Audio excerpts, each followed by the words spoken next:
You did. Thank you.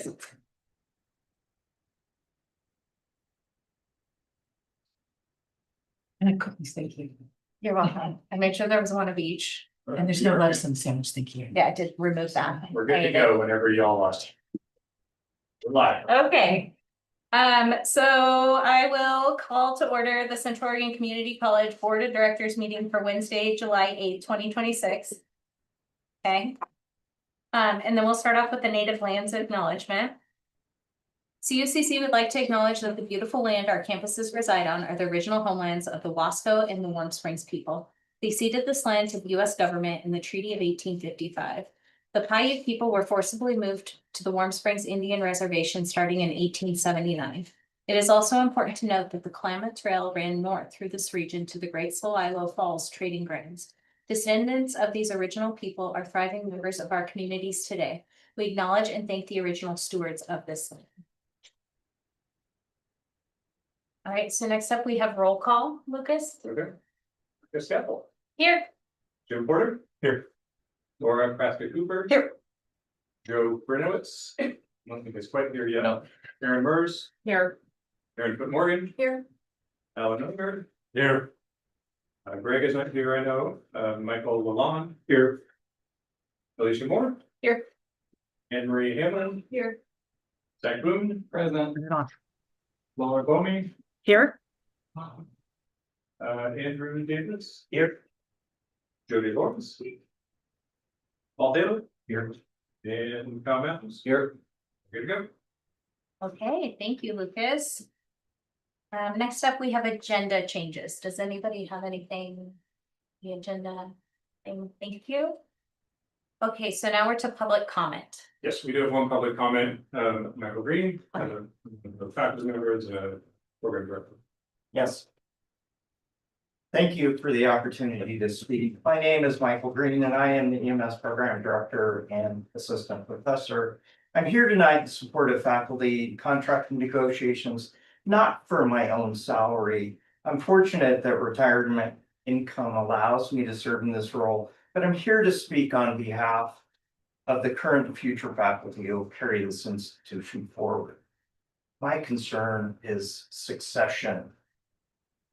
Our lead paramedic faculty member retires this upcoming academic year. Like me, he's been able to teach because he has a public service retirement. And I just don't think that we can assume that the next generation of qualified candidates will have that same financial advantage. And that really, career and technical education depend on instructors with years of real world experience. About 5 years ago, a salary survey was done by St. Charles around the average wage of nurses. And at that time, they earned about 30% more than our full-time faculty members in nursing. And the same thing exists in fire and EMS. And that makes recruiting experienced professionals increasingly difficult. I see this firsthand. One of my colleagues is exactly the type of educator and program director every college hopes to recruit. In 2 years, he's elevated the quality of our fire science program, strengthened our reputation with our local agencies. Yet despite working year-round at COCC, he has to have a second job to support his family.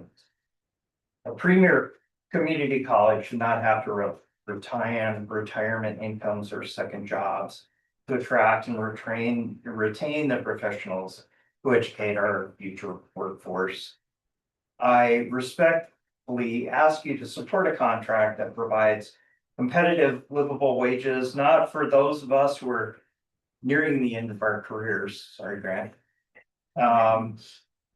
But for those who will provide world-class education at the college for the next 20 years.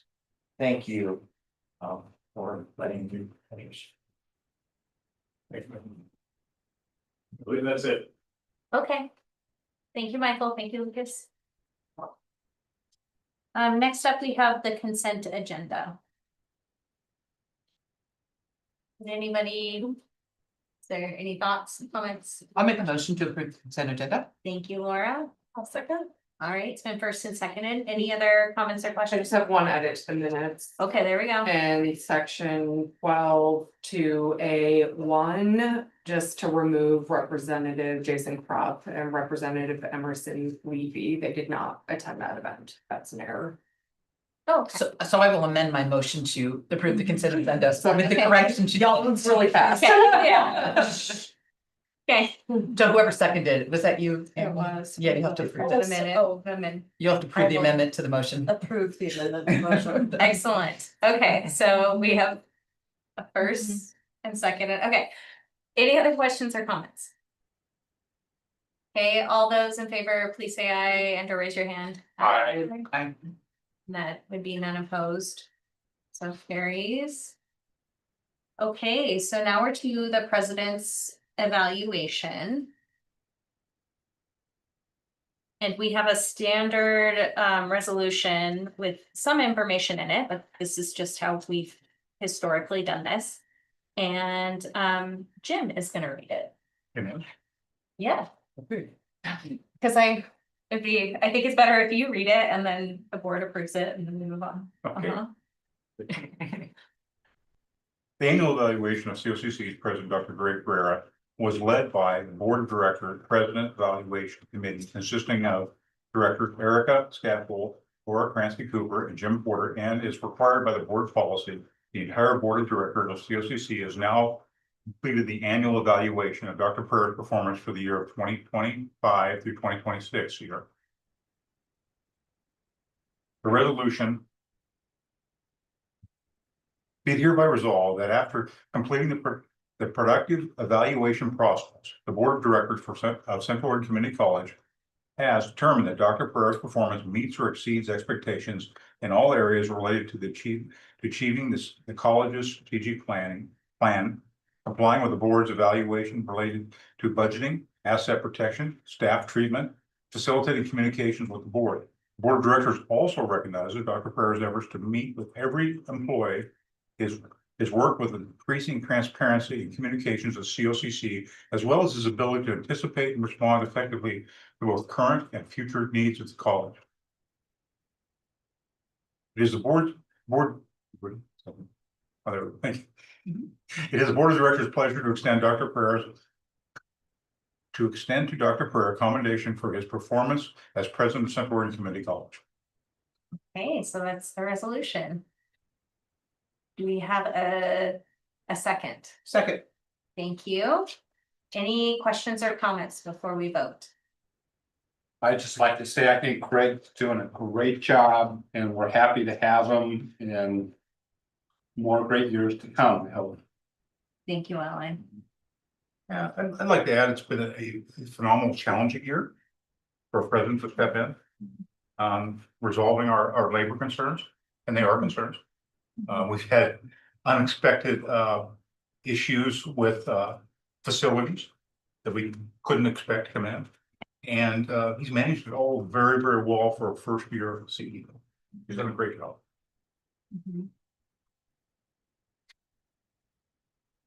Any other comments? Okay, so all those in favor? And I'm wondering if, yeah, we did have this on the agenda. I was like, okay, just make sure. So all those in favor of approving this resolution as we stated it, please say aye and or raise your hand. Aye. Okay, so that was not opposed. Okay, thank you. And thank you, Greg. He's in Seaside right now enjoying the ocean, so it's a great place to be. Yes. Monitoring YouTube viewers. Can you kick him off? Join? He's not actually on, is he? No, No. we told him not to be. No, Alicia is here. I would make that motion. Kick it off. Okay, so next up we have chair and vice chair elections. So I think what we'll do is the first step will be the chair. So is there a nomination for? Yes. I'd like to nominate Jim Porter as chair. Good. Do I make both remarks now or do I wait? I think, Jim, do you accept the nomination? Yes. Okay. I'll second. Okay, there we go. Jumped in, okay. So it's Oh, been sorry, first and it's all seconded. good, it's all good. Are there any other questions or comments or things we'd like to say, or? Would you like to make remarks? So you close nominations, right? I think unless there's another one. Okay. I think- Well, Okay. There, yes, that. I'm pleased to nominate Jim. I think he knows what's going on. He's been with you working on things for the whole last year. He's up to speed and ready to take the job on. Thank you. Thank you, Alan. Okay. All right, so let's vote. So all those in favor of as Jim being the new chair moving forward, please say aye and or raise your hand. Aye. So that would be none opposed. Congratulations, Jim. Thank you. Would you like to lead the vice chair section of this? I suppose. Okay, all right, take over. She's like, here you go. Let me just. It's your head for There we go. We'll just move these things over. Thank you, everyone. I'll go with nominations for vice chair. Yeah. Wasn't planning. Oh, well, I'll make a motion for. I'll be happy to. Please go ahead though. Wait, I move that Aaron Mers be elected as vice chair. I second that. Do you second? Are you gonna accept? Yes. Okay, there. Thank you, Laura. Okay, so you go ahead and keep leading.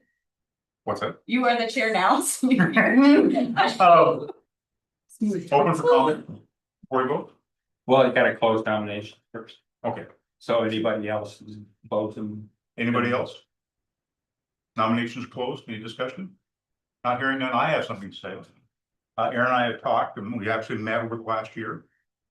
I think our skill sets complement each other well. And I'm really looking forward to it. Thanks, Jen. All in favor, please. Yes, raise your hand. Aye. That's allowed. Okay, carries. Congratulations, you guys. Yeah, congratulations, new chair and vice chair. Moving on to our monthly budget status report. Yes, I'd like to call your attention, the calculation of the reserve ratio in the monthly budget status report. Currently, our reserve ratio is at 18.2%, so we will have this as part of the budget status. And we will also include the number of days, and right now that's not on there, but it's 66 days of reserve currently in the general fund. And that was really it.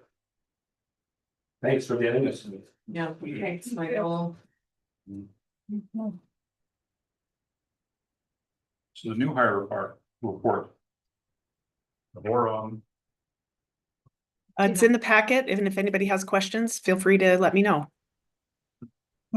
pretty easy. Not hearing any questions? Nope. Thank you, Laura. Thank you. The trio report. I'm happy to introduce, most of you know Andrew Davis, our Dean of Student Engagement, and Jody Lawrence, who is our new Director of our TRIO Student Support Services program. And one of our students, Ivy, who's going to talk to you, all of them are going to talk to you a little bit about this grant. As they go ahead and get things loaded up on the screen, I do want to give a shout out also to Sean Tedlin. This is a grant that is amazingly competitive. We have between a 10 and 15% chance of getting this grant nationally. much? And 10 to 15% chance. Other schools actually have to mess up enough to lose the grant, or Congress has to allocate additional funding and they haven't in over a decade with these programs. So the fact that we got this grant is a huge win for our students. And the success rate of students who go through TRIO programs, whether it's the Student Support Services SSS program or others, are really significant. We have 2 other TRIO grants in the hopper right now, so fingers crossed we'll learn more about those by August or September. But in the meantime, Andrew, Jody, and their team started in December and January and really have ramped up. We do have certain numbers we have to hit each year, and they're just doing a fantastic job getting this. So I'll turn it over to them. Thank you. Give Jody a second to get settled. You're gonna get a rare treat from me tonight. I'm not gonna say much. Let Jody and Ivy drive. I just want to take a second to say how much work this team has done, and I'm sorry, Alicia, if this is a repeat of what you just said. I wasn't listening, if I'm being honest, as we pulled this up. We got notified just about a year ago that we received this grant. there are a lot of metrics to hit in a very short time period, including hiring a full team to do brand new work. Jody and her team have done exceptional work in the last 6 months. Really excited to let them share about that. I'm nervous, but it's good nervous. I'm excited to talk to you all about this program and to share some of the successes that we've had. So I'm the director of this program. My name is Jody Lawrence, for all of you that I don't know, and for those that I do and who I've talked to before, good to see you. And I'm with Ivy. She is one of our Trio students who agreed to come speak about her personal experience in the program. So she'll jump in a little bit. And I love making PowerPoints, so it's quite interactive. So just for some backstory on Real quick, Trio. Jody, you might want to move that camera just a little bit, since I know you have some imagery. I'll let you do everything. I'm gonna keep talking. So this is just some background on Trio for those of you who don't know what Trio is about. So Trio is a program that's federally funded and is part of the Higher Education Act of 1965. And the name Trio comes from 3 original Trio programs that were founded at the same time. They expanded to 8 programs eventually that are all around student support, and they go from middle school all the way into adulthood. So after it expanded, it just celebrated its 60th year, which is very exciting. And today there are over 3,500 Trio programs that serve almost 1 million students, 817,000 students, all the way from 6th grade to adulthood. And Trio is specifically designed to support students who are first-generation college students, who are students from income-eligible backgrounds, and students with disabilities. It was really designed to increase college retention and graduation rates, improve transfer rates for 2 to 4 year universities, and to foster a campus climate that supports the success of the students that are enrolled in the program. It really just helps close equity gaps by providing proactive wraparound support to students through their college journey. So like Alicia was saying, I think I also wasn't super listening, but COCC won their first grant, the Student Support Services Grant, or SSS is its acronym, last September. SSS is the largest of all the Trio programs that you can win a grant for. So this is very exciting. And here at COCC, my team and myself, our goal is to not only help students access higher education, but also ensure they feel supported and connected and really capable of succeeding. I'm a 1st-generation low-income student. Well, I was back when I was in college. And so I really personally connect to the work that we're doing with our students that we have. So that's just some backstory for you. This program is a lot more than just one single service or one intervention. It's a wide range of academic and financial and community building supports that we are trying to foster here at COCC. Oops, I put that too soon. That's okay. The largest and most foundational component is the academic coaching. So just pretend I didn't go into that next part yet. This is about relationship building. We know that students are more likely to persist year to year when they feel connected to someone on campus who understands their goals and encourages them along the way. And from my experience so far, our Trio team has been a point of contact for students who might not otherwise have one on campus. Ultimately, we are looking to help students in whatever they do after COCC. So a big portion of that is workforce pathway. So we want to support students in whatever that looks like, whatever certificate or credentials they're going for at COCC, and helping them go on to that next step after that. Many of our students have intention of transferring to 4-year universities. And so we bring students on campus tours. We're going to OSHU and U of O in the fall. Per all the students, we released a big survey and we asked the students, where do you want to go? And that's what they all said. Last spring, we went to OSU Cascades. We had so much fun. And it's really important that students get out and see other campuses. I know when I was applying to school, I didn't see any campuses. I just went to one that was in Chicago. And so it's important to get that perspective.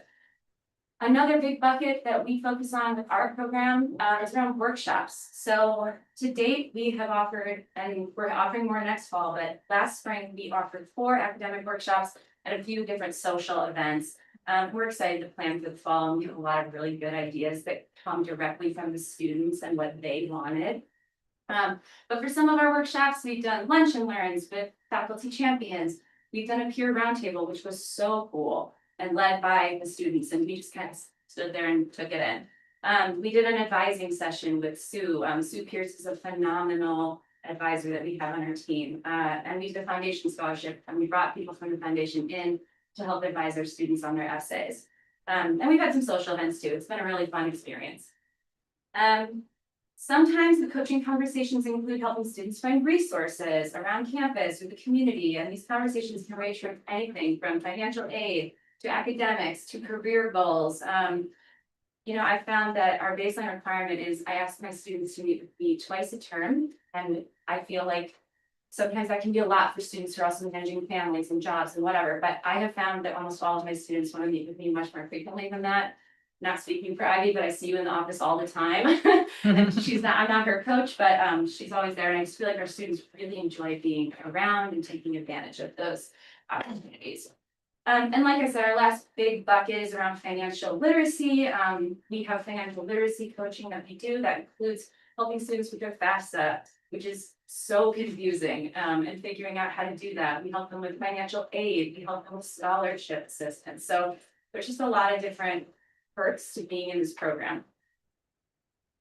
When we first launched, our work was to enroll students as quickly as we possibly could, but also it was building this infrastructure around the program that allows us to serve the students.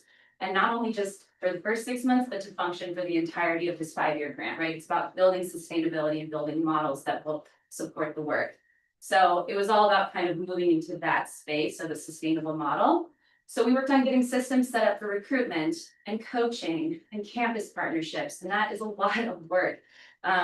Building a recruitment pipeline and figuring out how to verify eligible students, which is a huge part of this federal grant.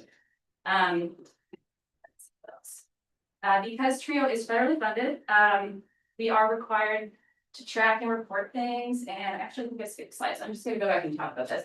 These are some of the other really cool systems that we built over this last 6 months. So the first one is around student employment. We have our own work study, which is so cool. We have our own tutors that come up to the office and tutor. We have a lot of different peer leadership opportunities, like the peer roundtable or this radical health thing that Matt is charging, where he's going to have peer leaders. So these are great opportunities for students to get leadership experience. We have a TRIO Canvas page. That's our communication hub. I learned how to do HTML. That was really cool. We have a newsletter. This is spearheaded by Matt Skarzinski. It's a bi-weekly newsletter with all types of resources in it. It goes out to everybody who is enrolled in our program, which at this point is over, well, it's 88 students in TRIO, and there's more because we have another grant. That's a whole other thing. We have about 88 students enrolled right now. I secured a $5,000 technology grant, which was pretty much just given to me basically by the Oregon TRIO Association, but with it, we're going to buy loaner laptops and graphing calculators that we can use in our tutoring center. Along that line, I decided to get involved at the state level. So now I'm representing our district in the Oregon TRIO Association on the board, which is a really great way to get exposure for college and to just gain more experience from other people who've been doing this a lot longer than us.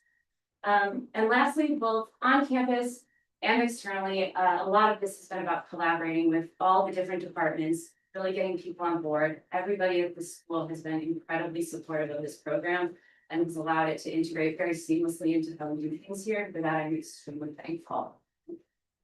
All right, so this is where I meant to say we're required to track key student success metrics each year, and we regularly review our student outcome data to ensure that we are meeting our objectives. And by that, I mean I'm auditing this data almost weekly right now.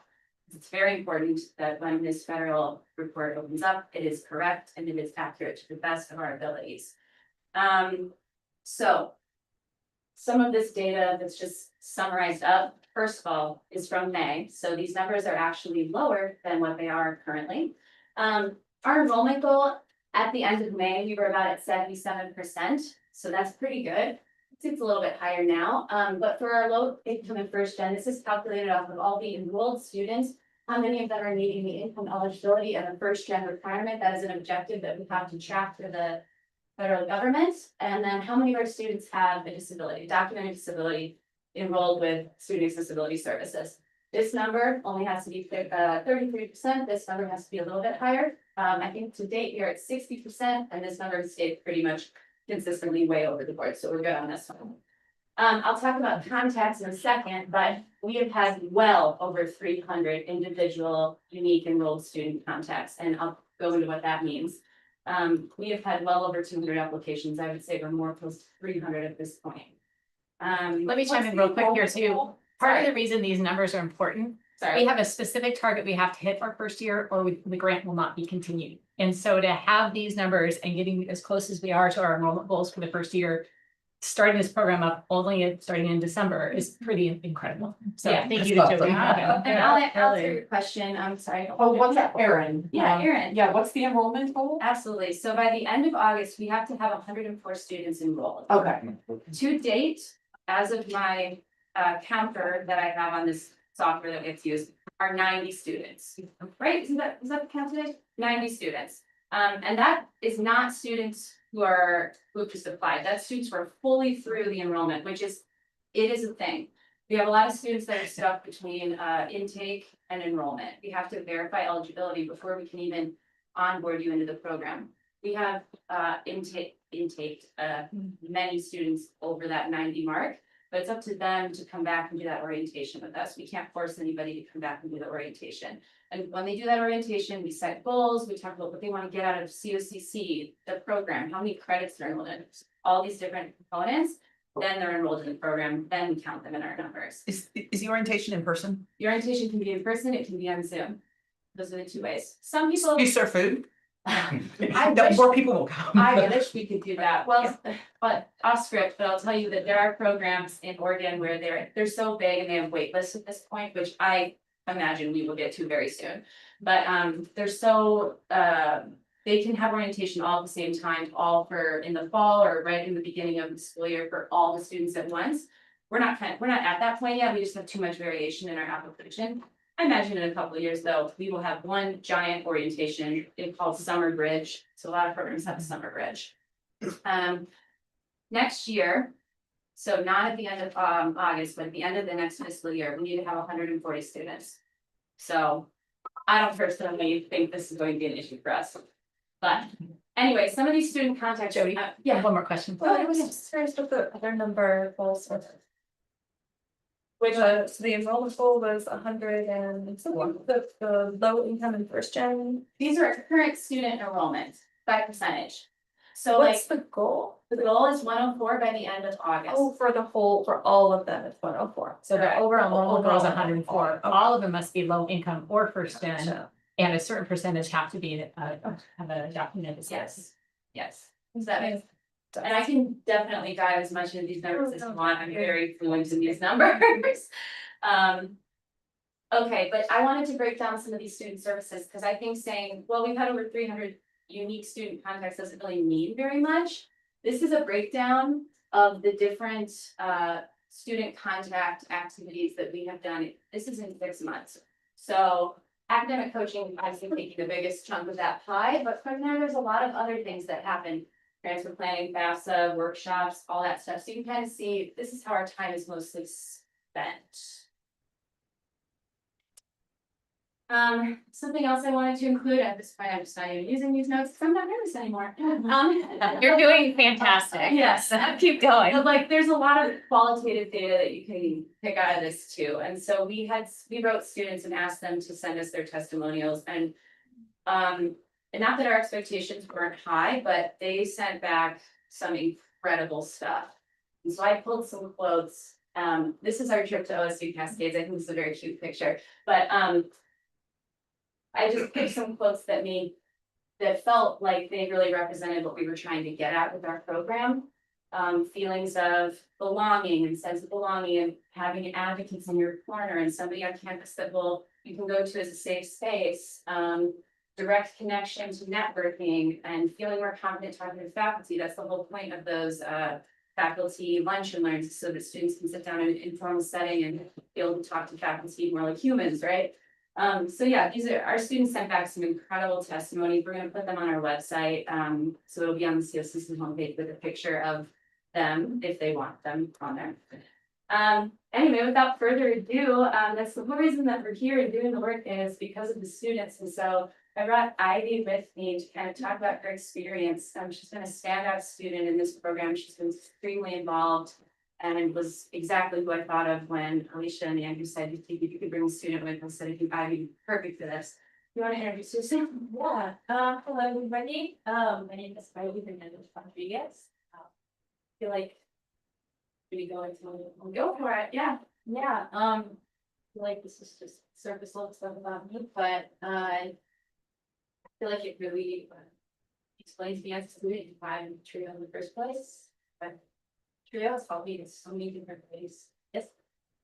Oh, Can you sorry. speak up just a little bit more? Yeah. Trio has helped me in so many different ways. I believe this is one of your questions. Oh, yeah, but I can ask it if you want. Yeah, go ahead. We were gonna do like a panel sort of thing, and then we were like, do we not do it? Do we do it? We're just gonna do it, we're committing.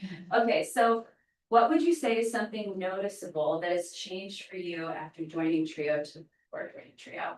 Definitely, I'm a first generation student, so when I go back home, there's nobody I can help when it comes to what is college like, what are my next steps, where can I even go? Just like Jody, I've never gone on college trips when I was in high school, so straight out of high school, I was supposed to know where I wanted to go, and my parents just assumed that I knew everything, and they're like, we can't really help you, but you got this. But it really lifted a stress off of my shoulders, especially this year. I had an October, so a stroke. So while him being the main person who was supporting the families, there was a point, God really was like, I was losing motivation in school. I was not sure if it was even worth it to go anymore. It also became a question of, can I even afford to go to school? Because my dad's not working. But Trio has totally any doubt I ever had. Trio has definitely been there like, we got this, we'll figure out the way. Any question I've ever had from that, I don't think I made more than days answer. Sometimes it's that same afternoon that I can answer that. And that's so valuable for a student like me that, my home life, my school life, can't think so well. It's like from two different places. So yeah, I do go to the Trio office to something out because it's like, I know there I can really focus on school. They're really trying to connect me in a direction that's going to help me accomplish my educational goals. And I just feel like this program has really made it feel like it is possible for me to keep going through my education, not only because I don't have sort of someone to look up to at home when it comes to further education. But I do at Trio, so. Can I ask you one more question? Okay, what would you tell a student who's on the fence, like Natasha, about applying? Yeah, so when I joined Trio, I did the interview with Matt and I got out of the interview and I immediately texted my friend. I think I called her actually. I called her. I was like, you need to join Trio because I was honestly taken back by how easy the interview was. It felt more like, are we a good fit for you rather than we want to judge you and see if you're right for us. There were questions that I wasn't most able to answer, and it was really nice to have that sort of control over what I want to tell them and where I need help. It was this is where I need help, very goal specific, and I thought that was very important because it's awkward to go into a room for an interview and then you have to tell your life story. And you don't even know if you're going to really fit in, but it wasn't about do I fit in here or how can we help you and what can we offer you. She'll be here for questions. Yes, questions are encouraged. I'll wrap it up though. Yeah, the most exciting part of this first year has really been seeing this project turn into, we're cleaning out the annex, which has been abandoned for 2 years. There were literally coffee cups full of coffee still on the desks. And that day in December, and just kind of looking around and going, oh my gosh, we have to build this from the ground up. And it's really cool to look back on that day, fast forward to now and see this community that we're really building and we have put so much time and effort into. We're seeing students use the office, we're seeing them taking advantage of the tutors and the workshops we're planning and building relationships with us and connecting with each other, which has been a really cool and natural thing that's just happened. And so we're really excited to see college becoming a place where students feel like they belong, or they might not have before. We've had a lot of fun, we've had a ton of fun, and it's also been a lot of work, it's been really great. So with that, I'm done talking, and any questions that anyone has? It's okay to. Can I just make a comment? Of course. I just want to say, this is fantastic. I see, being from Cook County, I see the real disadvantage that students whose parents haven't gone to college have, and it's real. And plenty of them are just as capable or more capable than students that are, headed to four-year universities with scholarships, but they just don't know how to access it. So I'm so glad. Congratulations to all of you for getting it, and congratulations to all of you for having so much success so far. And Ivy, thank you for being able to come and talk to, congratulations to you, because it sounds like you're on a great path, but thank you for being willing to come talk to us, because this is the kind of stuff that motivates us to keep doing this. Thank you. And to your point, Laura, one of the other TRIO grants we're pursuing is called the Talent Search Grant. And it's for, to work with low-income middle school and high schools in certain areas to help create that college-going culture. And so that the Ivies of the world have that additional wraparound intensive support. That our partner schools that we've applied for with that grant are, oh geez, Andrew, help me, Madras, That Ben, high school, and Red. Ridgeview High School, Yeah. Madras High School, and Behind. Yeah, and so those are. But not schools- right. There's a reason for that. So We'll talk. there are certain requirements that you have to meet. They have to have certain lower graduation rates, lower low income rates, the data requirements are tough. And some of the schools proved that we couldn't expand there, but doesn't mean there's not opportunities in the future. TRIO SSS is an example, is one we tried for this college for years, but we couldn't meet some of the minimum metrics that was required. So we're excited to hear about that grant, because it really will help with creating that college going culture for a younger population. That's real. I can't tell you how many times my kiddos' friends or our exchange students' friends would say, what are your plans next year? Oh, I don't know. I'll find a job. And why don't you go to college? I can't go to college. I don't have money. I'm not smart. It's like, I was going to say thanks to our colleagues at Road Community College. They were a tremendous help in writing this grant. And without them, I don't know that we would be in this position.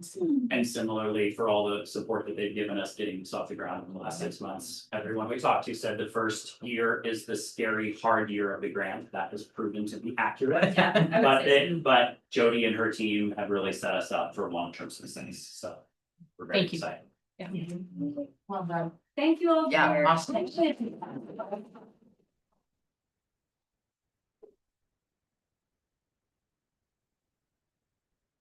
Did you find it? Yeah. And a bunch.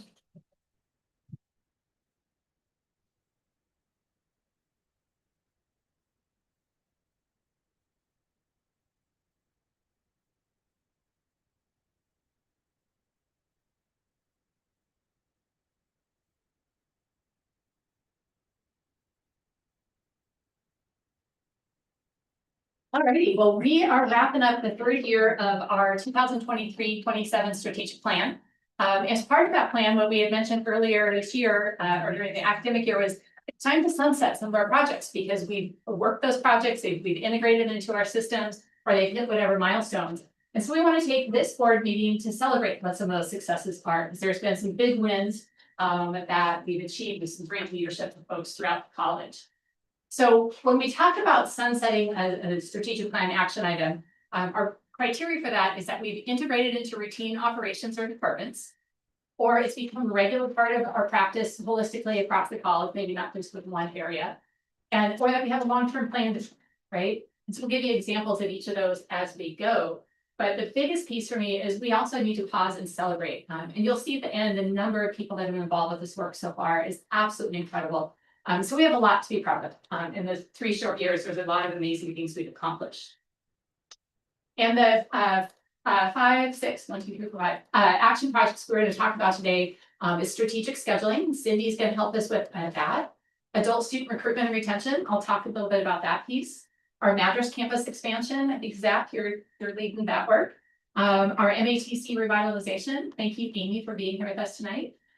Jessica's here to also help with strategic scheduling.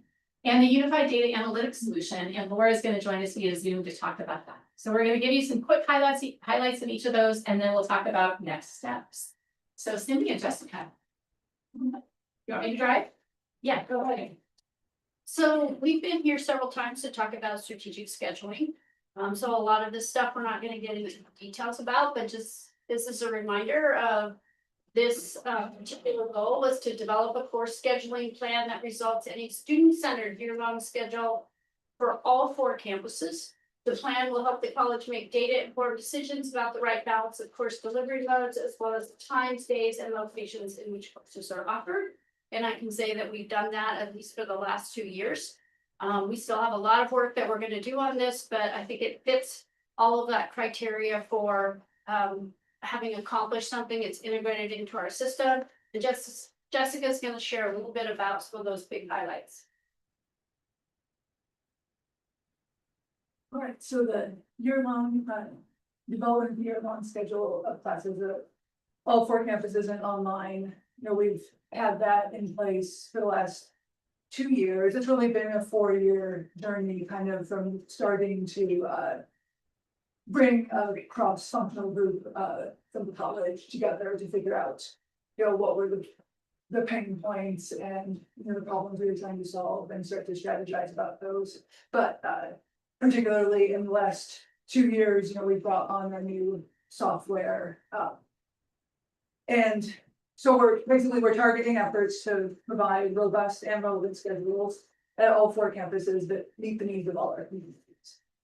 And then students also have a planning tool that can help them see a path forward, because they're able to see the classes for the whole year accurately as they have been able to in the past. And so with processes to ensure efficiency and accuracy, as I mentioned, the new software class, CLSS, that we use really allows us to be more efficient in how we schedule classes, because it's both flexible based on program needs, but also has some standardization built in, and it helps us reduce basically duplicative processes and just have things more aligned across the college, which again is helpful for students because they can have kind of a more consistent expectations. And then we've also, particularly this year, brought on forms and processes to help with changes, additions, and cancellations of courses, because as much as we'd like to have the schedule be perfect when it's published, there are a variety of reasons that that's not always possible. And so, just basically working on ways to collect better data about things like changing and canceling courses, and just keeping a better record, not having things go just through email, but having forms that actually keep like a smart sheet record so that we can go back and use that data in the future as well. And also the scheduling of classes into rooms has become a lot more standardized and less manageable than it was a few years ago. And then we have recently hired our scheduling administrator to lead this effort moving forward. So, building a year-long schedule of classes, it's an incredibly complex process with many departments involved. Dozens of CTE programs are included in those departments, and they have very specialized needs. It's not as easy as just putting an instructor in the room. And so having this kind of leadership in Krista is really just going to help us continue to move forward with efficiency, with data-driven decisions, and with continued better alignment. And Cindy or Jessica, I think you shared this before. Give us an idea of how many credit classes we're talking about annually, just so people have it. Over 800 something. Oh, a lot of classes. all right, questions for Cindy or Jessica? Nice job, everyone. It's a big lift. Next up, adult student recruitment and retention. This is an action project that we didn't spend a ton of time with, and part of that is when we first kicked this off.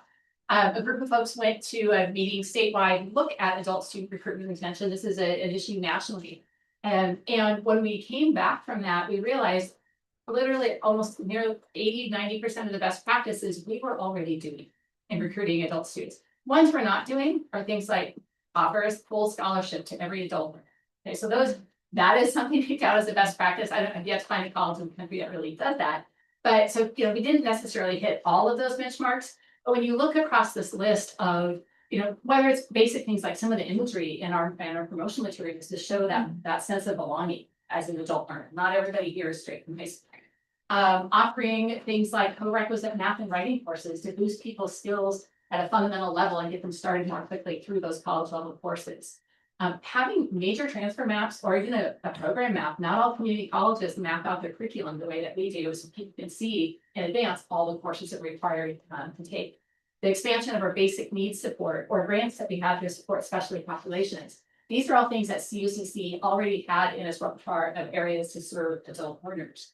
And so because of this work, and we've done some work to kind of fine tune some of these over the last couple of years, moving forward, wanting to or sunset this as one of our action projects. So really, aside from a giant influx of money for scholarships, we're hiring 6 different adult recruitment recruiters to be out on the road. There's not a lot more that we could do above and beyond our best practices, aside from let's offer an entire college at night. Let's offer an entire college on the weekends. Again, that would take a giant influx of time and money to make that happen.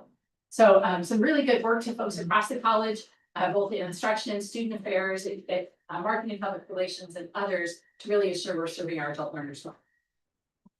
Alicia, can I just ask you a quick question? How are our adult learner populations compared to others? In terms of percentage? Yeah. You know, that's a hard one to answer because every school is so different. Tillman Bay, as an example, is one of our colleges that has a huge adult basic education program and relatively few credit programs. So for those that we're most similar with, if I recall, we're about even. Lynn Benton is our biggest comparator in terms of size of communities, number of students we're serving, types of programs, and we're right in the same area and on par with them. Also then looking at a couple of our comparator institutions from our national peers that we identified earlier this year that are also very similar, plus and minus 30-ish or plus and minus 5% on either side of those. So we're right in the ballpark. So one of the things we recently did is Bentley Pine Schools recently put out an enrollment projection report to talk about what their enrollment looks like and how that's on the decline. And there's some interesting data on there in there to showcase where there may be growing opportunities for adult learners in Central Oregon. So that is the population that we're talking about, shifting some of our recruiting work and energies, potentially a little bit away from high schools, more towards those populations. But adult learners are really hard to get to, right? High school students, you can find them in a captive audience. Adult learners are a little bit harder to reach. But looking at some of our materials to change and then our approaches to a change to track that population. What percentage of our students are adult learners? So about 50, depending how you define it, about 50% of our students are 25 or less, or 24 and less, excuse me, and 50% are 25 and older. Thank you. Other questions? Just a common numbering, we've actually got that figured out. Common Course Numbering is a statewide initiative, Yeah. and gosh, Anne Marie, at the top of your head, we've probably got 20 courses, anybody? Oh, more than that. More than that across the state, and so that's a statewide movement. Each year, they're bringing on a chunk of more Great. courses. Yeah. I'm glad it's. It's not perfect yet, we're not one of those states, but Yeah. it's getting better. Great. All right, I get the pleasure of talking about the sunsetting project on the Manners campus expansion, which is really more like a sunrise because of all the new, thank you, efforts going on. It really is. I mean, look at Vice Chair-elect Mers in the picture, along with George Nielsen from the Bean Foundation and Dr. Pereira. So again, the Manners expansion opened in winter term 26. We have 4 offerings: early childhood ed, medical assistant, nursing assisting. The ECE program is taught bilingually. That's pretty unique and pretty awesome. And the childcare facility managed by the Children's Learning Center, a great third party that have been doing childcare in Jefferson County for decades. A $23 million project, all in, 10.1 million from external sources and 12.9 million from college sources. Next slide, please. There's on the right is the art from Ken McCall, a public process that was funded by Roundhouse Foundation. Super cool. If you haven't seen that in the front there as you go in near the brick garden. Really a lot of kudos here. This project took many years, as you know, and dozens of people. So thanks to Cindy and James for these enrollment numbers. Winter 26 FTE enrollment was up 37% over the previous year. Spring FTE enrollment number that's full-time equivalent up 113% over the previous year. Total headcount up 2% year to year. And fall 26, these are projections, as Alicia likes to say, it's really early, so please don't take these down. These are in pencil. But good trends. We're excited about a 71% increase in total FTE and a 24% increase in total bed count. Again, those are projections. We'll bring those back in the fall to give you those actual numbers. I'm keeping my slide. Yes, great. So, and again, thanks to Cindy on this for also some analysis. Winter and spring 26, we saw students taking more credits per person versus seeing a ton of new students, but that's okay. That's actually great for those students that are there. Whether that was a result of having childcare on site or not, that data we're looking into, we know in a couple of cases it absolutely was. Winter and spring 26, both terms show double-digit FTE growth, indicating that the new expansion is at least partially a catalyst. And then the Children's Learning Center is opening their third classroom this month and moving full operations to the campus this fall, which is pretty cool. As you know, they had an existing site in Jefferson County. This will now become their hub and that will become their secondary. And it takes a little bit to staff and onboard in this process, but it's really cool to see all the, as Jeremy Green used to say, keeping the bigs with the bigs upstairs and the littles with the littles downstairs, but it's pretty fun to see, and also kids out on that lawn that's adjacent. So I think that's about it. It kind of feels weird to sunset this as a strategic action item project, not that the work doesn't go away, but, and I think Alicia has a list at the end of this presentation of all the folks that have contributed to these projects, but this is a huge team effort, community effort, a board effort, as you know. Got a little bigger than we wanted it sometimes. Funding was tough, but here we are and really excited for a generation of support in Jefferson County. Questions? Thank you. Well, and the bean Yes, foundation too, because without them, we probably wouldn't do it. The land for the existing building, our new expansion, and actually the third parcel that is there below to the directly to the west of the campus was all donated by the Bean Foundation. So I know it's too soon. If we ever do another Madras expansion, we already have the land. And we were able to actually donate some irrigation rights back to the irrigators in that area that came with that donation. So it's really a big thing for the community. But yeah, none of this happens without that community partner. Which is why it was so good to see George in that picture. So thank you all. All right, Amy. I'm really happy to talk about MATC revitalization. I will say that the first thing that has changed is MATC stands for the Manufacturing and Applied Technology Center. That is PLACE. And what has really been revitalized and transformed is the program of manufacturing technology. So I and my colleagues and the faculty in Redmond, we really focus on saying manufacturing technology and try to avoid the acronym. And I asked people to please do that as well. So our charge was to update and expand manufacturing opportunities to meet workforce needs. Manufacturing is growing at a rate in Central Oregon faster than in the state. Our work focused on facilities, equipment, industry and community partnerships, stackable certificates and customized training customized trainings and student learning outcomes. And so this next slide, it looks like I just have 4 things to say, but I'm going to go into a fair amount of detail. So this year was our first year that we did not have any faculty turnover with our full-time faculty. We have 5 faculty members now. They've got a ton of collective experience. They are excellent at what they do. They've done a ton of work. Industry responsive curriculum. They have put about 60 classes through the curriculum process in the last 3 years, I want to say. So that includes deactivating old classes, updating outcomes and content and instructional methods for existing classes, creating new classes, updating program learning outcomes. It's been a huge amount of work, and we fortunately have some Perkins funding and some strategic plan funding that supported that. All of those changes are presented to our advisory board members on a regular basis, so we're getting feedback.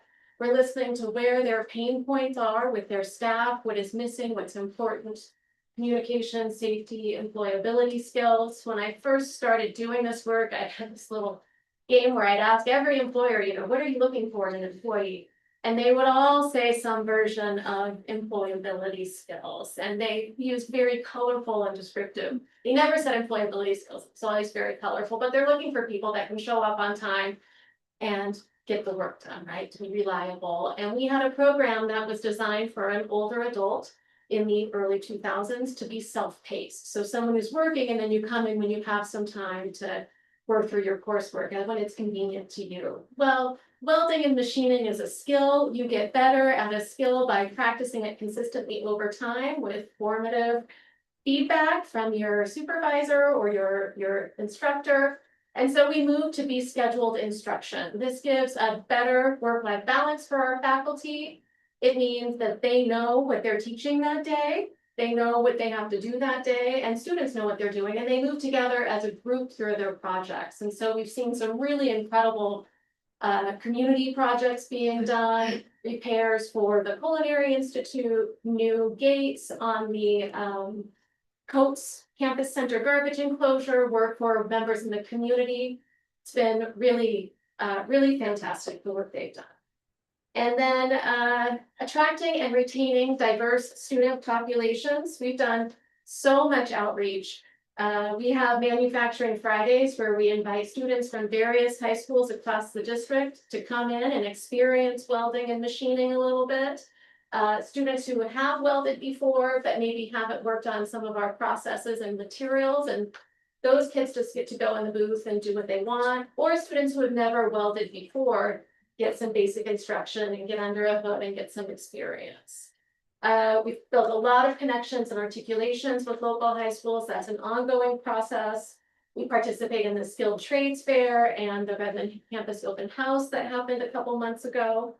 We also have an integrated education training program. It's an ABS instructor who is embedded with Brian Keachley's print reading class. And so that is an opportunity where students really find out, students are struggle sometimes in that class. It's some pretty significant math concepts. So there's an instructor there who is in the class learning the content with the students. She sees where they're struggling. She sees what they need help with, and then she has a study hour for them afterwards. And they do a assessment at the beginning and the end of the term, and we have seen those students' literacy rates increase significantly over time. The 25-26 course success rate is 96%. And I like to compare that with what we looked like in 22-23, which was 73.7%. So we're seeing students with better learning outcomes and better results overall. We also, through the FIPSI grant, hired Amy Johnson as our workforce development coordinator. And her job, she spends all day talking to employers and students and connecting employers with potential new hires, helping students figure out what they need to do to complete their degrees, and has built an internship program. In like just a couple of months, she's already got several students going through internships with their businesses. The strongest indicator of improvement is engagement from industry. They are calling us, they are saying, we want your employees, we need 6 more people, we need 5 more people. So we have a lot of engagement there. And then the short-term trainings, this is where we've really seen some growth in the last year. It happened kind of faster than we thought it would, but we had an employer who sent one of their employees to take a class from Gabe Franco on a CNC lathe.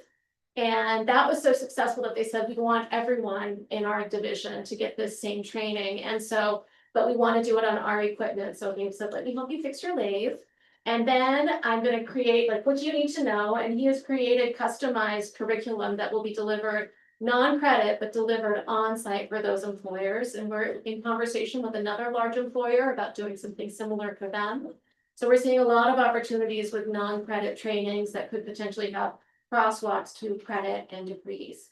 And then another outcome of a deliverable of the FIPSI grant is we will create faculty will create 7 short-term stackable certificates. 3 on the machining side and 4 on the welding side. 1 on the welding side will debut this fall. 2 more next fall. We'll scale them in several years. And those are workforce Pell eligible. They can be non-credit or credit. And so we'll see some really good completion numbers with that. Currently, our point in time enrollment, we have a 10% increase compared to this time last year.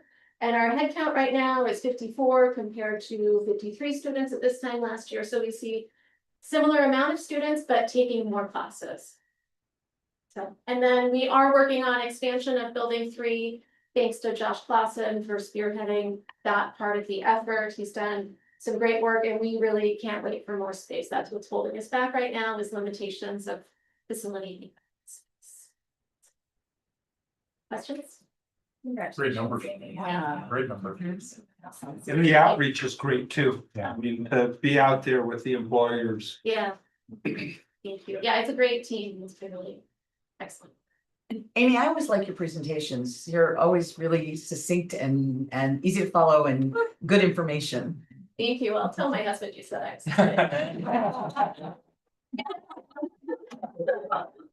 Tell him you can't help when you get lots of questions. You got to respond to them. Right? All right, thank you, Amy. All right, Laura is going to join us online and talk about the Unified Data Analytics Solution Project for UDES.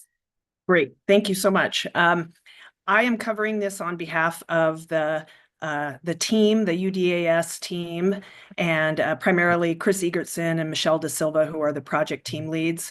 But I wanted to give an update on this particular project. And this project is one that has been over the course of our strategic plan period. So you may remember we did an RFQ a while back, picked a vendor. And so this past year has really been spent doing what we called a pilot project, proof of concept, and using student data. And so this system essentially allows data that used to be pulled directly from our banner system to be pulled into this now UDAS system that frees up our production environment from being hit by a lot of data requests. Right now, we are still in the test environment, but some of the highlights of this over time will be we can, run reports and pull data from a variety of sources. Right now, primarily it is banner data only and just solely focused on student data. And as I already mentioned, it decreases reporting directly from banner. It will increase efficiencies such as other reporting that we can do, process and access for individuals to get data out of our systems. And this has been, I think, a huge help, especially for the institutional effectiveness folks, and it will continue to be so because of the variety of reports that they do have to run that deal with student data. So we can do more complex analysis. It's actually a system that will take us into the future, and that data will also allow us to make more informed and better decisions on behalf of our students. I don't know if there are any questions. I mostly just wanted to give a shout out. This is one of those silent projects that happens in the background, and so I want to give a shout out. Again, I mentioned Chris and Michelle, but the other work team members, Ben Sapp was our tech lead from IT, and Austin Rieger and Ashley Thompson were some of our functional analysts that participated. And so some work that has also been completed to close this out and that will continue into the future is creating and mapping this particular system to other systems and how data moves between all of our data systems, such as Banner, but we also have things related to human resources. We have data and fiscal and so on. As mentioned, we did a proof of concept, which allowed us to test system connections, data transformations, and build reports and dashboards and just try out the system, make sure it's going to work. It also was a period for us to train our own employees on how to set up new data connections to other systems and also pull data. And then we're in a phase right now that after the proof of concept was completed called Scale Up, which is allowing for larger data sets. And it also allows us to create, I mentioned, we have the test environment. We also recently set up the production environment, which is just one more step towards making it a reality and using it more regularly. So this allows for the elimination of several, resource intensive reports that when they run against our production database, they kind of bring it to its knees. I think give you an example of one of those. Yeah. How can it be that hard to get this data out of your systems? In our degree audit system, as example, a couple of years ago, we wanted to run a process to say how many students are in, I can't remember what the percent was, 85% towards their degree. That took over 36 hours of just shutting that system down, locking it in to get the data out, right? Let alone analyzing it, sorting it up a way that was digestible. This system scale of the testing, larger data sets will help with a lot of those kind of things. Right. And that impact on our systems and really, as Laura said, bringing it to their knees. This UDAS system will greatly expedite that process. Right. And I think, is there one more slide, Alicia? Yeah. Okay, and so next steps are, Alicia just teed us up for this, moving more high demand reports from our current systems to the data analytics solution, then start expanding our capabilities by adding HR and fiscal data. So again, we're mostly focusing on student data because that is tends to be the priority type data that we need to report on. And then lastly, expand capabilities by adding more data sources. So again, that could be to other systems beyond just Banner. Questions for Laura? No, just congratulations. I've been what you've done to try to pull data out of multiple software platforms and pull together important stuff. And I know there's points where you just want to scream and walk out of the room when you're doing these. Yeah, It's so never ending. yeah, good for hanging in there because that data is so important what we do. Everything. Yeah, and this, as I mentioned, the work team, they've spent a good chunk of their time now going on 2 years putting this together. So I want to give them a lot of kudos for their good work. And as well, the vendor that we chose has proven to be a good partner, and their name is Arisant. So thank you everyone for your support. Laura, can you just quickly, can you tell us a few more things that we can understand now that we weren't able to understand before? Well, I guess what I can say, in terms of the college being able to understand that we weren't able to understand before, is that what you're asking? Yeah. Okay, sorry, I just want to make sure I was answering your question properly. So I would say that in terms of understanding, what we lacked the ability to pull data from a variety of sources. We can't do it yet with this new system, but we're moving towards that as we scale up. But over time, we could pull data from multiple different sources into what these are called is underlying this data analytics solution is something that is commonly termed a data lake. So you can pull data from a variety of sources, not just one, and then I'll just say put it into a soup, if you will, and then run reports directly out of that soup. And that makes it a lot more flexible than what we have today. Today, in order to do a report that pulled from multiple data sources, you would have to have a really significant amount of integrations between those systems. And so this particular type of system is not only best practice to have in terms of data analysis and reporting, but it makes it a lot more efficient. And so the things that we understand now have not been fully realized, but what I guess we have in our understanding is we have the technical capability right now to make this thing work where we did not have that before. So that was part of what this vendor is trying to do is, we're not going to keep this vendor and pay them for years and years and years. We want to gain the knowledge ourselves so that we can do this work. And so that I think is the most rewarding part that, in terms of what we gained or understood, but there will be more over time. Does that, hopefully that clears up a few things. I'm not certain if it does. Some of these get kind of down in the weeds. Yeah, an example I could give is, we're really trying to merge and better understand how non-credit and credit students interact and move. But the non-credit data is in one database, the credit student data is another database. So our institutional effectiveness team has to manually extract that, put that into another more general reporting database. And so all of those steps will be streamlined if we can extract everything into the UDAS system. So I think it's probably more of an efficiency gain on behalf of our staff. And I think Laura kind of touched on this. I don't think we'll realize how much more we'll be able to understand once we have better access to data. I think we have a total of 9 major databases at this college between fiscal, HR, our degree audit software, our student software, credit student software, non-credit student software. I think we'll start learning new things that we can better get a handle on that really can't do right now. I would assume that'd be helpful in grant application too, right? Timely Yeah. application, we live and die by grant, pull that data quickly to meet the deadlines for the grants. Absolutely. Yeah. Right. So I was thinking part of what Amy's presentation made me think of, is as manufacturing does more in the non-credit world, how do we talk to those students in the credit world? And right now that's the giant Excel tables that we have to do to fully say areas. So that would be one example I can make up just because it was fresh. Yeah, that's great. Thank you. Other questions? Oh, sorry, Alicia, go ahead. Take it away. So with that, these are the 5 action plans that we're sunsetting this year because they've become such ingrained in our institutional ways of being and organizational units.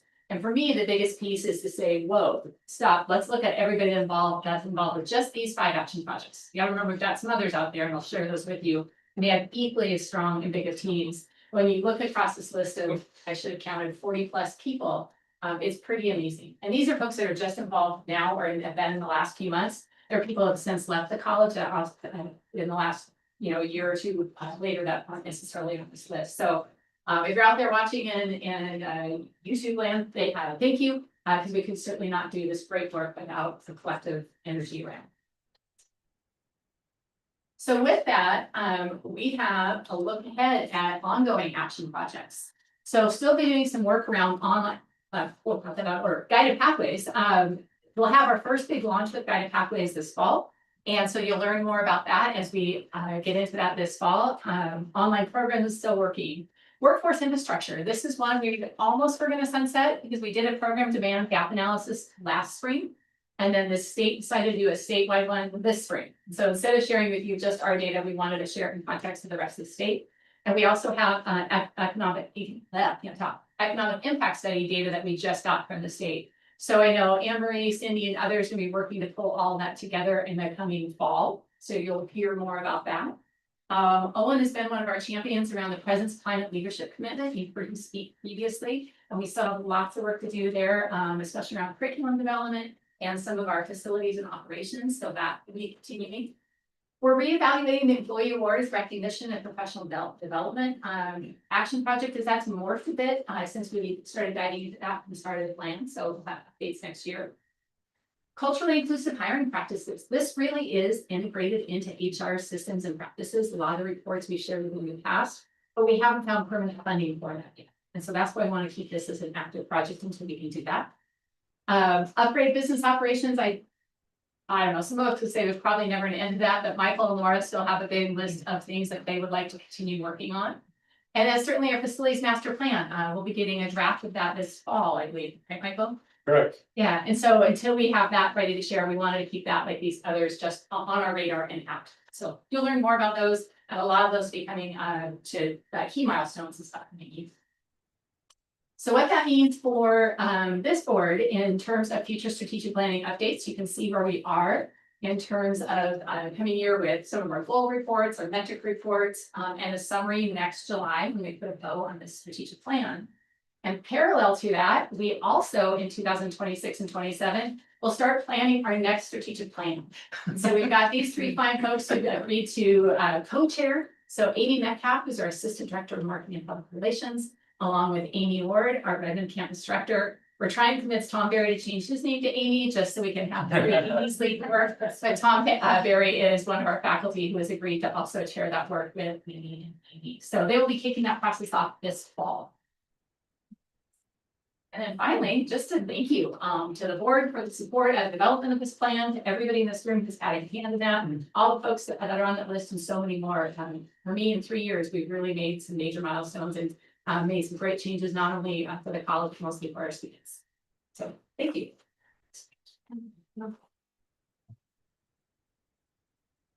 Employee of the Year and Diversity Awards recipients. Before we do that, I'd like to have a round of applause for the strategic plan. It's such a lot of hard work. Thank you for presenting. Very good. With sustainability next. Yep. Oh, College sorry. sustainability. Sometimes we sing with their. Yeah. So this report is part of our once a quarter-ish report and give you an update on where we are with our specific goal areas. And Michael and Laura are our VP leads for college sustainability. They are going to take it away.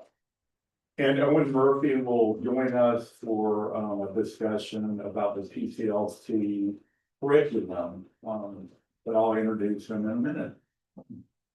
Once this presentation comes up. Thank you, sir. You're welcome. Okay. Okay, great.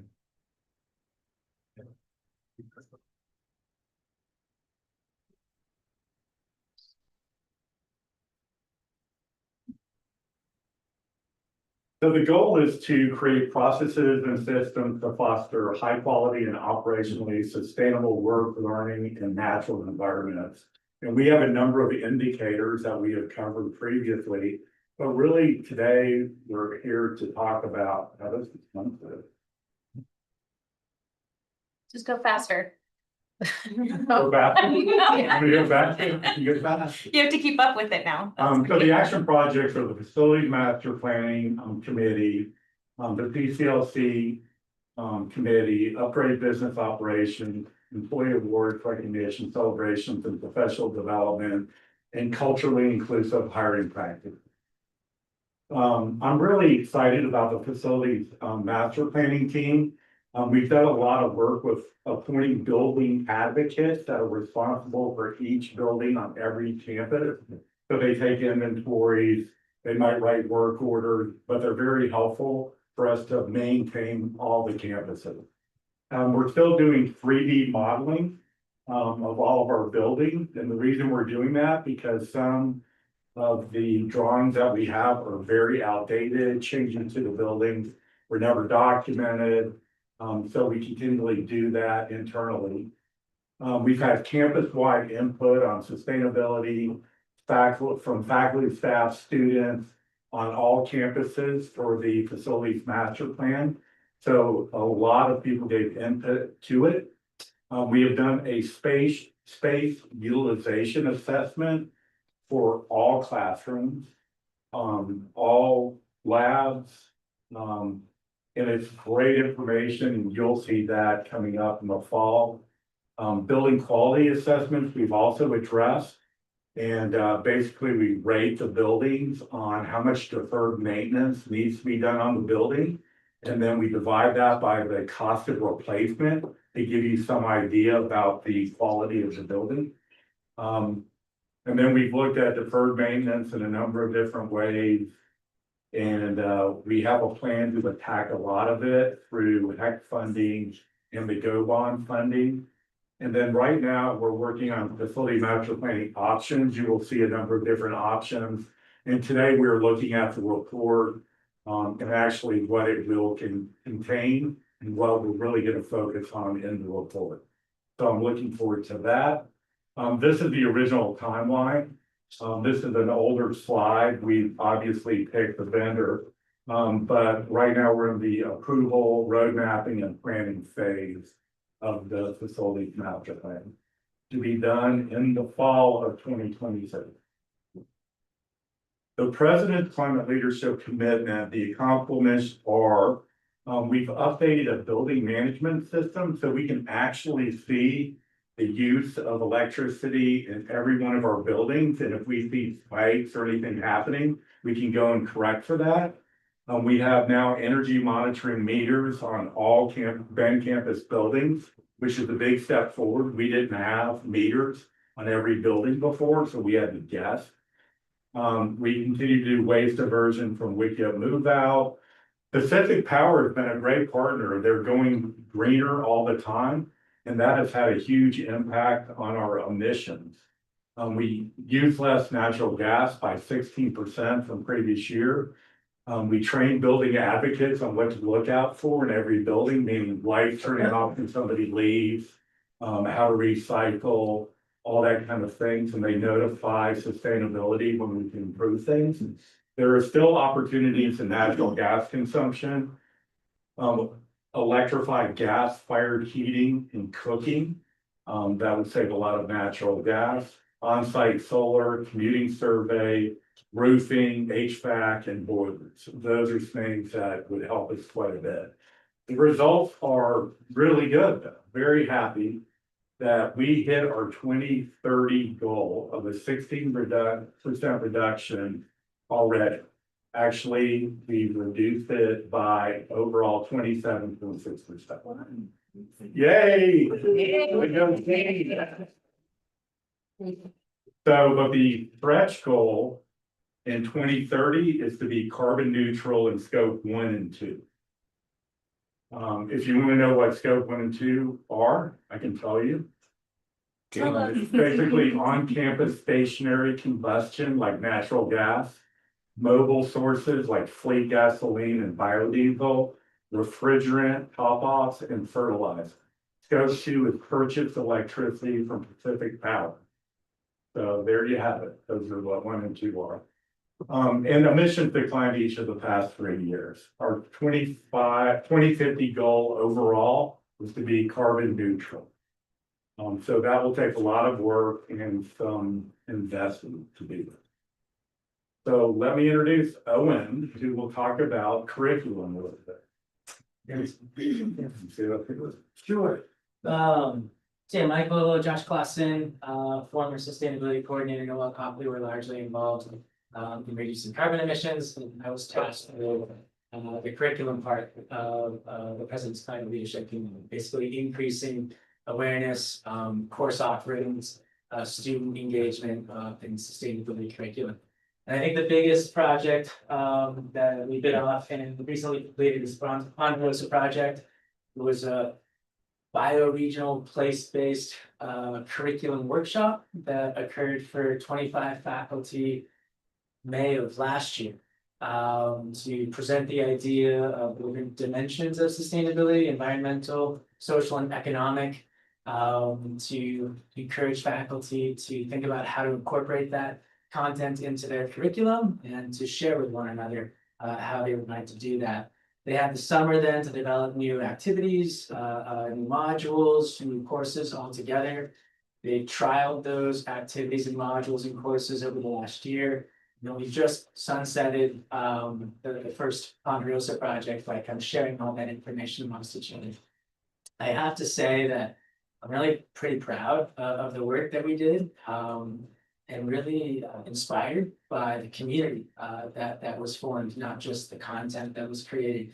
So after the fall gathering that we had, there was a request for more regular engagement. So we converted it into a monthly sustainability cafe discussion where different faculty would take on a different topic and present it on Friday mornings with baked goods in the Center for Advancing Faculty Excellence in the library. And it just became a really nice gathering of good people and good thoughts. Hopefully, out of this, we'll have more students across the curriculum, from nursing and public health to sociology and psychology to writing, knowledgeable about the different dimensions of sustainability with a place-based focus. There's all sorts of activities. Faculty in biology, for instance, created a course module that involved an audit of a mixed trash pile and an analysis of how to handle those waste streams with the local Deschutes County landfill. Communications assigned public speaking assignments exploring the triple bottom line, people, planet, profit, or social, environmental, and economic sustainability respectively. In English 221, an exploration of sustainability content in children's literature. So it really kind of spanned the continuum here. Forestry is developing a new course on the Klamath River ecosystem post dam removal. Nursing has been incredibly active. An examination of local environmental, social, and economic factors and their impact on health disparities in Deschutes County. And there's a list of 25 of the individual faculty projects that we'll have on a web page, hopefully by the end of the summer, publicly accessible, that we could share with other faculty on campus as well as other faculty in state and beyond. Sharing is caring there. The Seek Justice program was conveniently parallel to the Ponderosa project, and this was headed up by faculty member Carol Higginbotham. It involved a National Science Foundation grant, and Seek Justice stands for Climate Justice and Undergraduate STEM, including civic engagement. So it's essentially integrating evidence-based scientific research and education with a social justice civic engagement piece. And it's very similar to the Ponderosa project, but reserved solely for STEM faculty. And Focus Awards, this was the inspiration of Tom Berry, Faculty of the Year this past year. he decided to create focus awards to incentivize students to pursue coursework related to social justice. And then I created a focus award related to sustainability, and there's been a third focus award related to journalism, but that's separate from our discussion now. And basically, students will have a selection of 18 to 21 different courses within social justice or sustainability. If they complete 5 courses from at least 2 or 3 different prefixes or disciplines, they'll be recognized for that effort with a special tassel upon graduation. And it's not a certificate, but an acknowledgement of the work they've done. Just again, to kind of encourage them to increase their knowledge about sustainability. And then speaking of course offerings, sustainability designated courses and SUS or sustainability specific courses, we're up to a grand total now of, wait for it, 36 new or 36 total courses. That sustainability designated courses.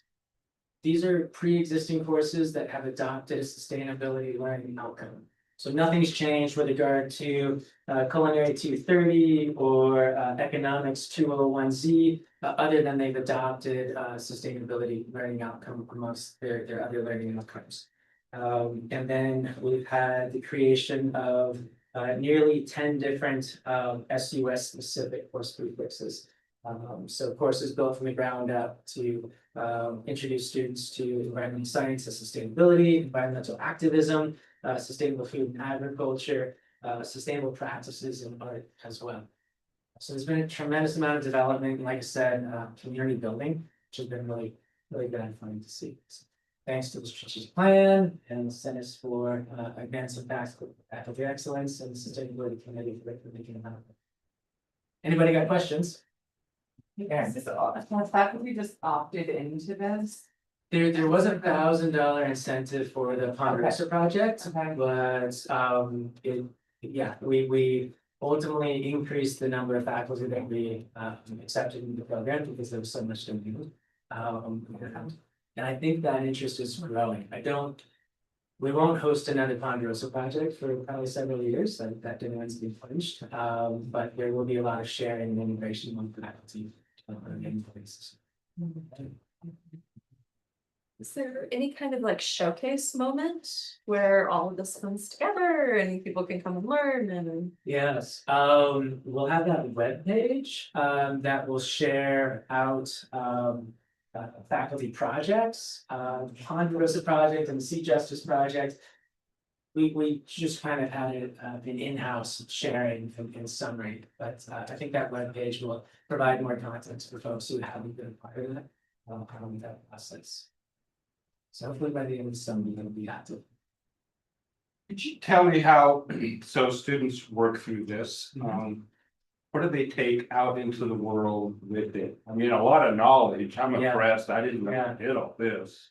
Yeah, fair amount of despair, and hopefully a little bit of inspiration along the way. Oh, no. There's Makers. awareness is the first step towards change, and so some of the courses are literally just about raising awareness, and from that comes some of the depressing news that has evolved. But some of these courses are designed for environmental science majors. There's been talk of creating an environmental studies and an environmental science AAOT. So having a specific degree path developed for environmental sustainability for students. In other areas, it's just a matter of integrating sustainability into that content, that art, that writing, psychology, etc. So it's just a bigger, broader, more engaged mindset, systems thinking mindset that we're all a part of this bigger system that either contributes to or mitigates climate change with social justice. How did this program initiate? I mean, what started? What was the groundswell of this one? I'm just gonna chime in because I know Owen's gonna be bashful. Owen was part of our strategic plan team and he has been the champion behind sustainability work at COCC. And I don't know if you'll give yourself enough credit, so I just did. There may be other ways, but Owen has been it. And I was really impressed, like there's actually a tremendous amount of expertise that has existed at COCC among faculty, but wasn't really recognized prior to the Ponderosa project and the Sea Justice projects. And so I think now that there's this collective group, there's more sharing, there's more recognition and more validation. I expect it to grow. I'll actually be taking a step back for a little bit, and other faculty kind of legally are stepping up. And one of the things, Owen was also instrumental helping Lori understand the President's College. I get the initial. President's Climate Leadership. Climate leadership Yeah. commitment. And that's, I think, has been an impetus to raise this across the college, not only within the curriculum, but within other aspects of our work too. So between Owen's leadership, Lori signed the climate leadership commitment, and the natural energy that a lot of our Owen's colleagues or our colleagues across the college had just all came together at the right time. Well, and just maybe to answer some of Alan's questions, the way I've seen, I mean, I've been in several science classes that have the sustainability designation. I think one of the best ways to describe it is that you have an existing class that's learning content. The sustainability designation helps you to take a real world issue, like what happens when an organism is either intentionally feral hogs or unintentionally comes into your environment, and what do you do to control that, and what are different examples that you can learn from those processes. I've seen students go out to their own cars and do emissions testing to figure out, you know, what levels of certain chemicals are coming out of their cars and things. So it just sort of makes things real for them by looking at real world examples to say, you know, these aren't just concepts that you learn in school, it's stuff that happens around us. It's kind of a critical thinking loop, bringing these on. Yeah. Thinking a little bit about what Laura has said over the last few years about the possibility of featuring more faculty, amazing work that happens on this campus. And I just feel like this is right for some kind of community learning, like celebration showcase. I wonder about it in terms of like programming. Is there something that can be done to continue to foster this conversation on campus more than just the great work happening, but really letting everyone see it and understand it to help it grow. I'm saying it out loud in the hopes that maybe something additional resources are more focused to help a broader community understand this incredible work. Sounds like we're open to ideas. Yeah, I think this was the catalyst, and people are thinking deep thoughts and creating new curriculum. I had no idea this happens. It's amazing. Either. Yeah. Well, thank you. Thanks, Owen. Yeah, thank you. Thank you. All right, back to Michael.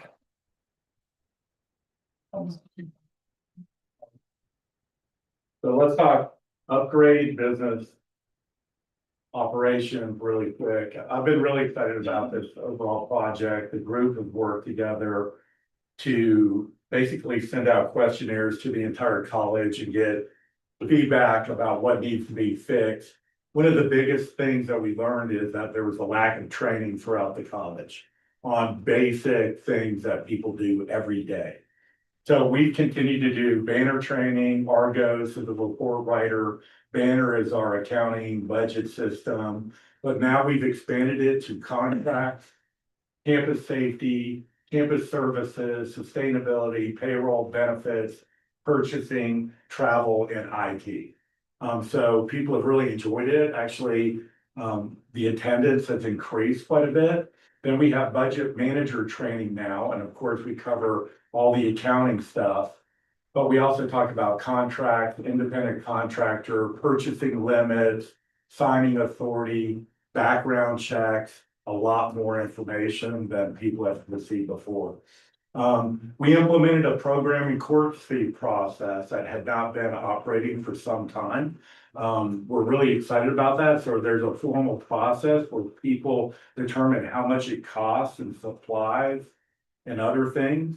And then we basically set a rate on program fees, compare them to other colleges, make sure they're competitive, and then it goes through a process for approval. So we will have all program and course fees go in front of all faculty in the fall.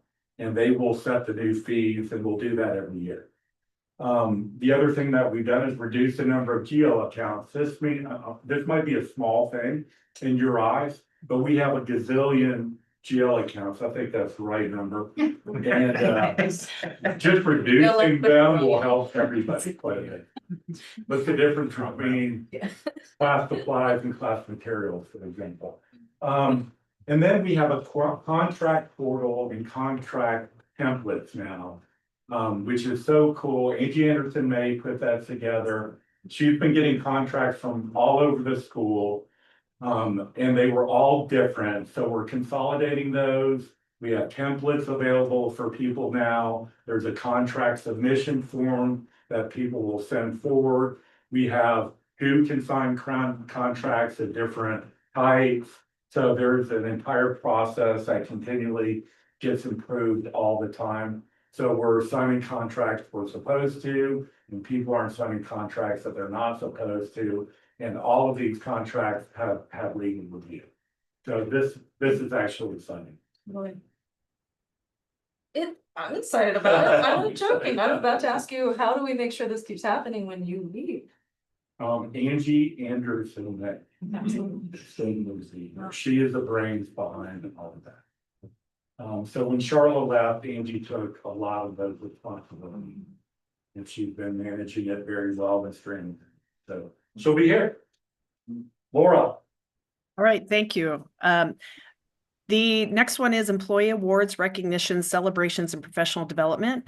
And then this particular group has been, speaking of Angie helped participate in this with Andrew Davis as well. And their update on this one is that they have focused this past year primarily on awards and recognition, because you can see there's a number of things in the action project title. They've researched other college practices, brainstormed strategies. One of the big things that came back in our great colleges to work for was that within departments, individuals felt like they were being recognized and really appreciated that. It was just the larger college level awards that they, were not as meaningful to them. So trying to find some ideas that are meaningful and easy for people to do to show care and recognition for colleagues, both within their departments and at the college level. So some examples that they found at other colleges and also that they're brainstorming are digital kudos channels, a traveling award where something goes to one department and then goes to another or to a person. And then coming up next year, some things that they've already started to implement, the appreciation stations. And I think Kyle, he may have shared this with you. I asked for some of the samples of these to be given to the board members. They're little postcard looking items. I don't know if Kyle, if you remembered that, but I'll pass them around. Awesome. Great. And so you'll get a sampling of what those are, but those are something that we've already come up with. And HR had started to use those also at just as a beta over this past year. And then doing other awards around the year. So things like great teamwork, student impact, kindness. So some of that is going to start. And then lastly, wanted to mention that we will be doing another Great Colleges to Work For survey in spring of 2027. We do them every 3 years. So our last one was in 2024. And Alicia did mention about this one. We've had a little challenges with getting some traction on this one. So stay tuned. We'll keep you apprised because we're trying to find meaningful ways to address this particular item. And this was one of the items that was the lowest scored in our Great Colleges to Work For. So that is what I have to share on this one. If there's any questions, let me know. Otherwise, I think I have the next one too. Okay, so I'm covering this one on behalf of Shauna Berry and Christy Walker. They are the co-chairs of this group, Culturally Inclusive Hiring Practices. Some of the things that we were able to do, we received some money from the Strategic Planning Fund to increase out-of-area candidate travel. So this is when people come in for interviews. We were receiving a lot of feedback that it was just too expensive, especially post-COVID, to travel for interviews. And so we were able to do higher reimbursement rates. And this is, Alicia had mentioned this when she introduced these, that more funds will be needed next year to support this effort because this was not permanent funding. It's just been year by year. So we will be looking to do that again, but it is having a better outcome for our applicants to not drop out because of travel constraints. The next one is they have reviewed, improved, and communicated hiring and selection processes, primarily to hiring managers and hiring committees. So really improved on hiring instructions, the culturally responsive training and practices, and just-in-time communications with the hiring committees, the hiring managers, and even with the applicants. And then we have worked on more equitable recruitment practices aimed at stronger, more diverse candidate pools. Some of the things that we mentioned before, we had really streamlined the application process to try to eliminate any bias. And so we do feel that's working, although we've only had it in place for about a year. And then we've really focused our recruitment and advertising costs to try to attract diverse candidates. So questions on this? Our hiring pools are up, by the way, just as an aside. It's hard to track it directly to this because I think we've mentioned before, when we do have information, demographic information we gather, but in the application process, but it is voluntary. So sometimes it's difficult to track how, this one specifically is being impacted. Laura, do you know where you're gonna get the funds for the candidate travel reimbursement? We'll likely try the strategic planning fund again this year. Again, okay. Yeah. We set aside $100,000 a year towards strategic planning initiatives, and then teams apply for those funds. Yeah. And just as another, thank you, Alicia. And the other is we did put this through our own internal budgeting process that we do annually. It's just there were other priorities that needed to be funded. So this one didn't get funded. So we'll try that again also for a permanent funding source. Laura, when you said that the hiring pools were up, do you mean applicants across like all the metrics we would measure?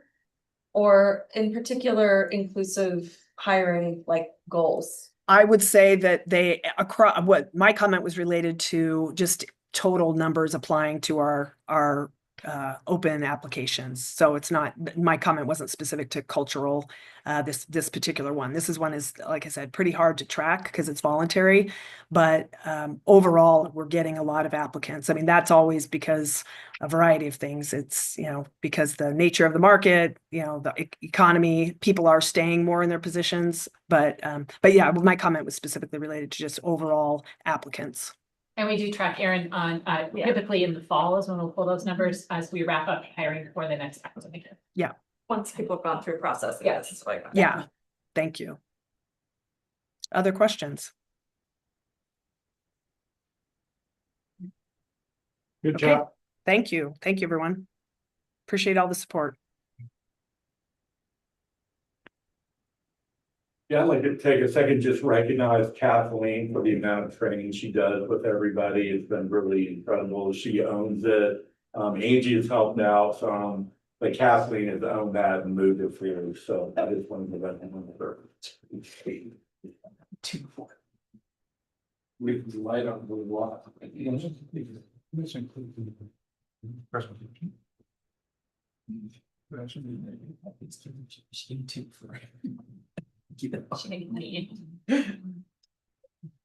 So we have material included in here to recognize the Employee of the Year award. Is someone covering that? Laura's, Laura, yeah, it'll be, By name. Is that next? Yep, next. Okay. Yep, I'm ready to do that. So just want to shout out to these folks specifically. It is in your packet, but I think it's always worth mentioning their names. So the Employee of the Year awards, these are the college-wide awards that we give out at the end of the year event that happens the day before graduation and commencement. So you already heard Tom Berry, but Tom Berry through the nomination and awarding from his own peers, there was the full-time faculty Employee of the Year. And then these are all peer nominated. And so the Administrator of the Year award went to Wendy Patton, who's the Assistant Director of the COCC Foundation. The adjunct part-time faculty award went to Carolyn Parker, who is a part-time instructor in health and human performance. And then the classified employee of the year was Tracy Crockett, who's an administrative assistant in Prineville. And then the diversity award went to Emma Chaput, who's a professor of biology. And all of these employees are incredibly dedicated. And of course, they did receive recognition from all of their colleagues, and it is a competitive process, so that we get a variety of nominations. So there are committees that review each of these and then make the final choice. So congratulations to these folks. Thank you. I'll pass around the postcards. There's 5 of them in total, so I'll send 2 this way and 3 this way, but make sure you get all of them. And it has to go during the executive session and just leave them on my desk when you're done, so. Yeah, or you can take them and you can actually use them. Feel free. Now that you just heard the employees of the year, send one to them.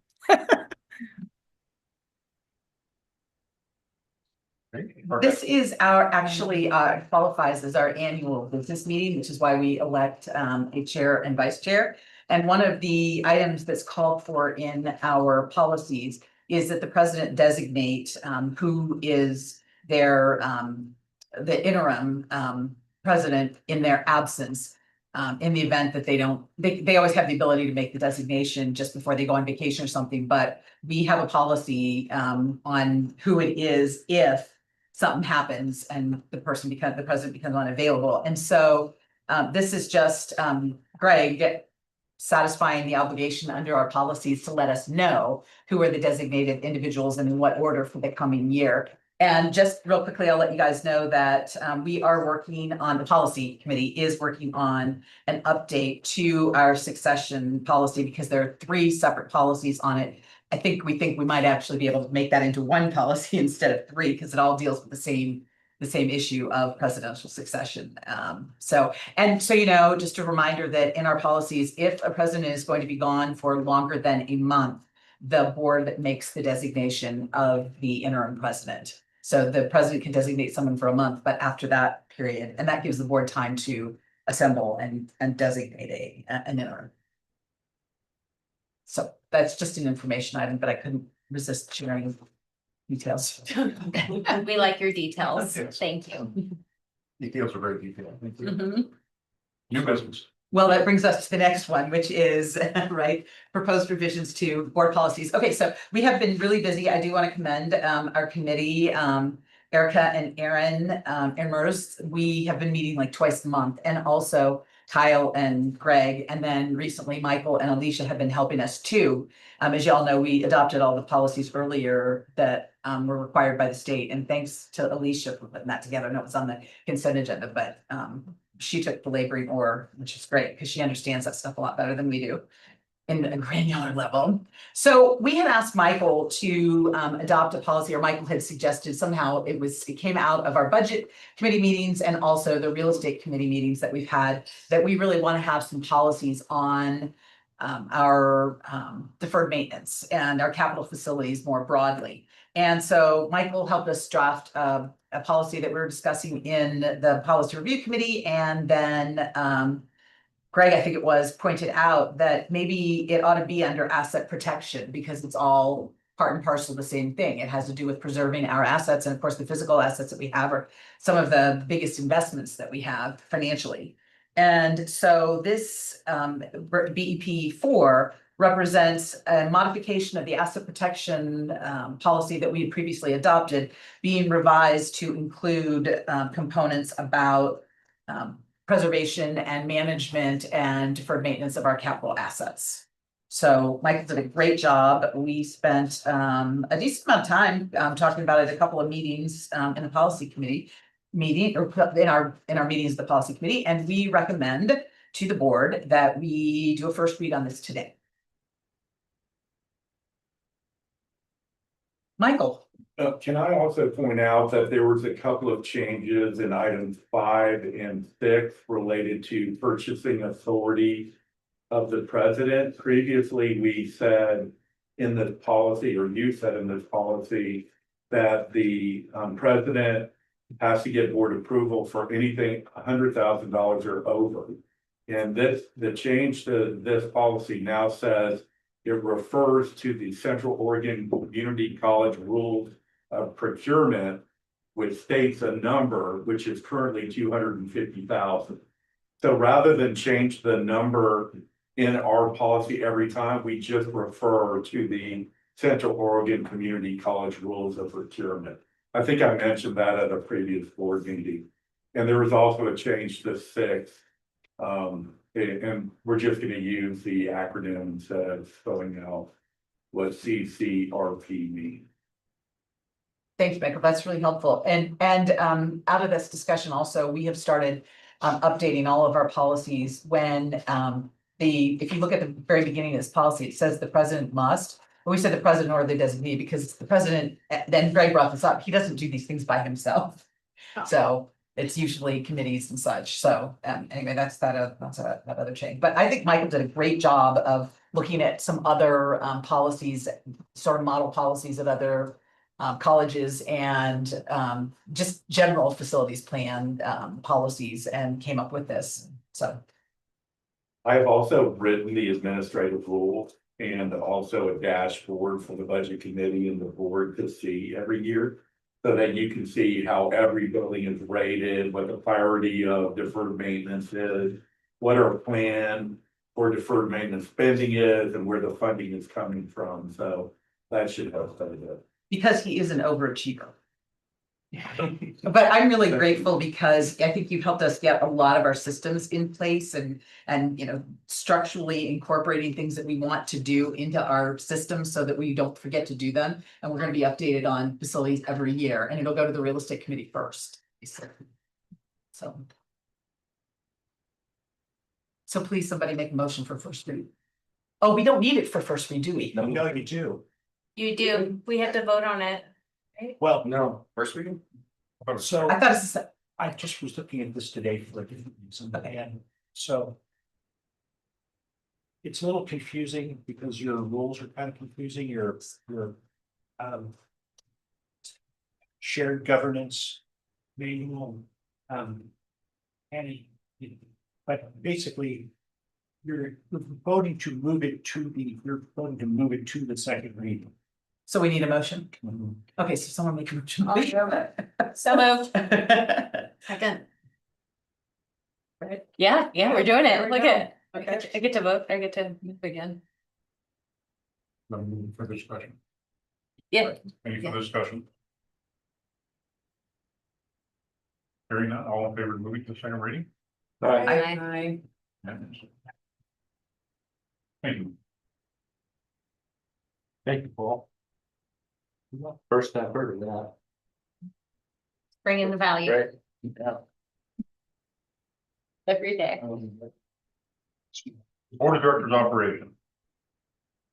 Is there as I understand it, being one of the newest people on the board, we've generally skipped an August meeting to let people have a scrub. And if there's an important issue that comes up, we can call a special meeting. So can I make a motion that we skip the August meeting, but if there is an emergency, we can just schedule a Zoom call or something? Second. Any further discussion? All in favor? Aye. That's unanimous. Summer retreat update, we have the date of the 18th at 9 AM at the Redmond campus, right? Yeah, I think we might do 8:30. 8:30. Yes, 8:30.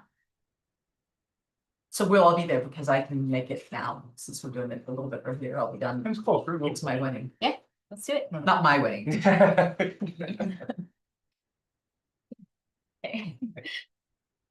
Words matter. I'm not a big feminist. So committee updates for policy review committee. I don't think I've really got an update. We're still, I think what you guys got from me today is our update. The only thing I'd add is that we get so ambitious that we are trying to finish thoughts before we move on to more thoughts about the policies? So- Every policy that we do, it gets us to say, wait, we have another policy that's related to this. Let's pull that up. How'd that language get there? And so we're adding it. And we love it. You guys are having way too much fun. The committee did not meet much during the last year because we kind of put it a little bit on hiatus because we were going through the presidential search. We have pretty much made up for it this year. Yes. Yeah. Mhm. Yes, we have. Yeah. Yeah, we're ambitious. That's really exciting. Great. Just saying. Yeah. Oh, Alicia, President's update. I think we've got board member activities. Yeah. so- Oh, sorry, missed Yeah. that. It's okay. I like to go out of order too. It's fun. I just meant- When people tell you to go back and you're like. I can start. Okay. On July 13th, I attended commencement. On July 18th, I attended the policy committee meeting, and on July 1st, did I? Yep, thank you. June 13th, attended commencement. June 18th, attended the policy committee meeting. July 1st, attended a policy committee meeting. That's it. Commencement, I went, it was great fun. Yes, so was. Okay, on the June 12th, I met with Greg and Jim for a check-in. On June 13th, there was commencement, which was always so inspiring. It's one of the highlights of the year, meal of the year and commencement. And then many other activities, but yeah. Okay, and then June 18th, policy review committee, June 18th, advocacy committee, June 22nd, call with Greg and Jim, checked in with them. June 26th, check in with Greg and Jim. On July 1st, an agenda review meeting, and then July 1st, also a policy review meeting. We didn't actually have the advocacy committee meeting. Okay, take that off. Yeah. And you had a call with me on the 6th of July. Oh my gosh, thank you for keeping me on track. All right, keep me honest. Adding things, subtracting things. Thank you. We're paying attention. Yeah, thank you. On the 11th of June, I got to attend the nursing school pinning ceremony. So cool. Oh, yes. So my niece just is graduating or did graduate, yeah. On the 13th of June, I attended commencement. On the 11th of June, I had dinner with Dr. Pereira and Anissa, and then Joel Hoff, who is the superintendent for Cook County School District, and then Susie Christensen, who's our person in the campus in Pineville. And before you all get jealous and think that I paid for this, we bought this event at at the COCC meal of the year. It was dinner with the president and his wife, and it was really cool. It was really fun. We just thought we'd make it a whole Pineville thing, so. But it was really cool. Okay, and then on the 18th, policy review committee, on the 28th, I attended Pineville and worked the Cook County booth. And there might have been a mascot appearance. Oh, is there documentation of this? I have no documentation and I would never say because it's a secret, but Okay, sorry. July 1st policy committee and then July 6th call with you. But there we go. Thank you. I attended commencement on June 13th. I had a call with Jim today, and that is my list for this month.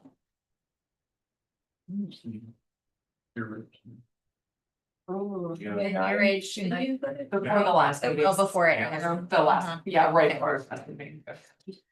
On the 12th, I was gonna meet, check in with Greg and Eric. On the 22nd, check in with Greg and Eric. At the 26th, check in with Greg and Erica and agenda setting on the first. So upcoming dates, Saturday, July 18th, I already covered this, Board of Directors retreat, Redmond Campus, Building 3.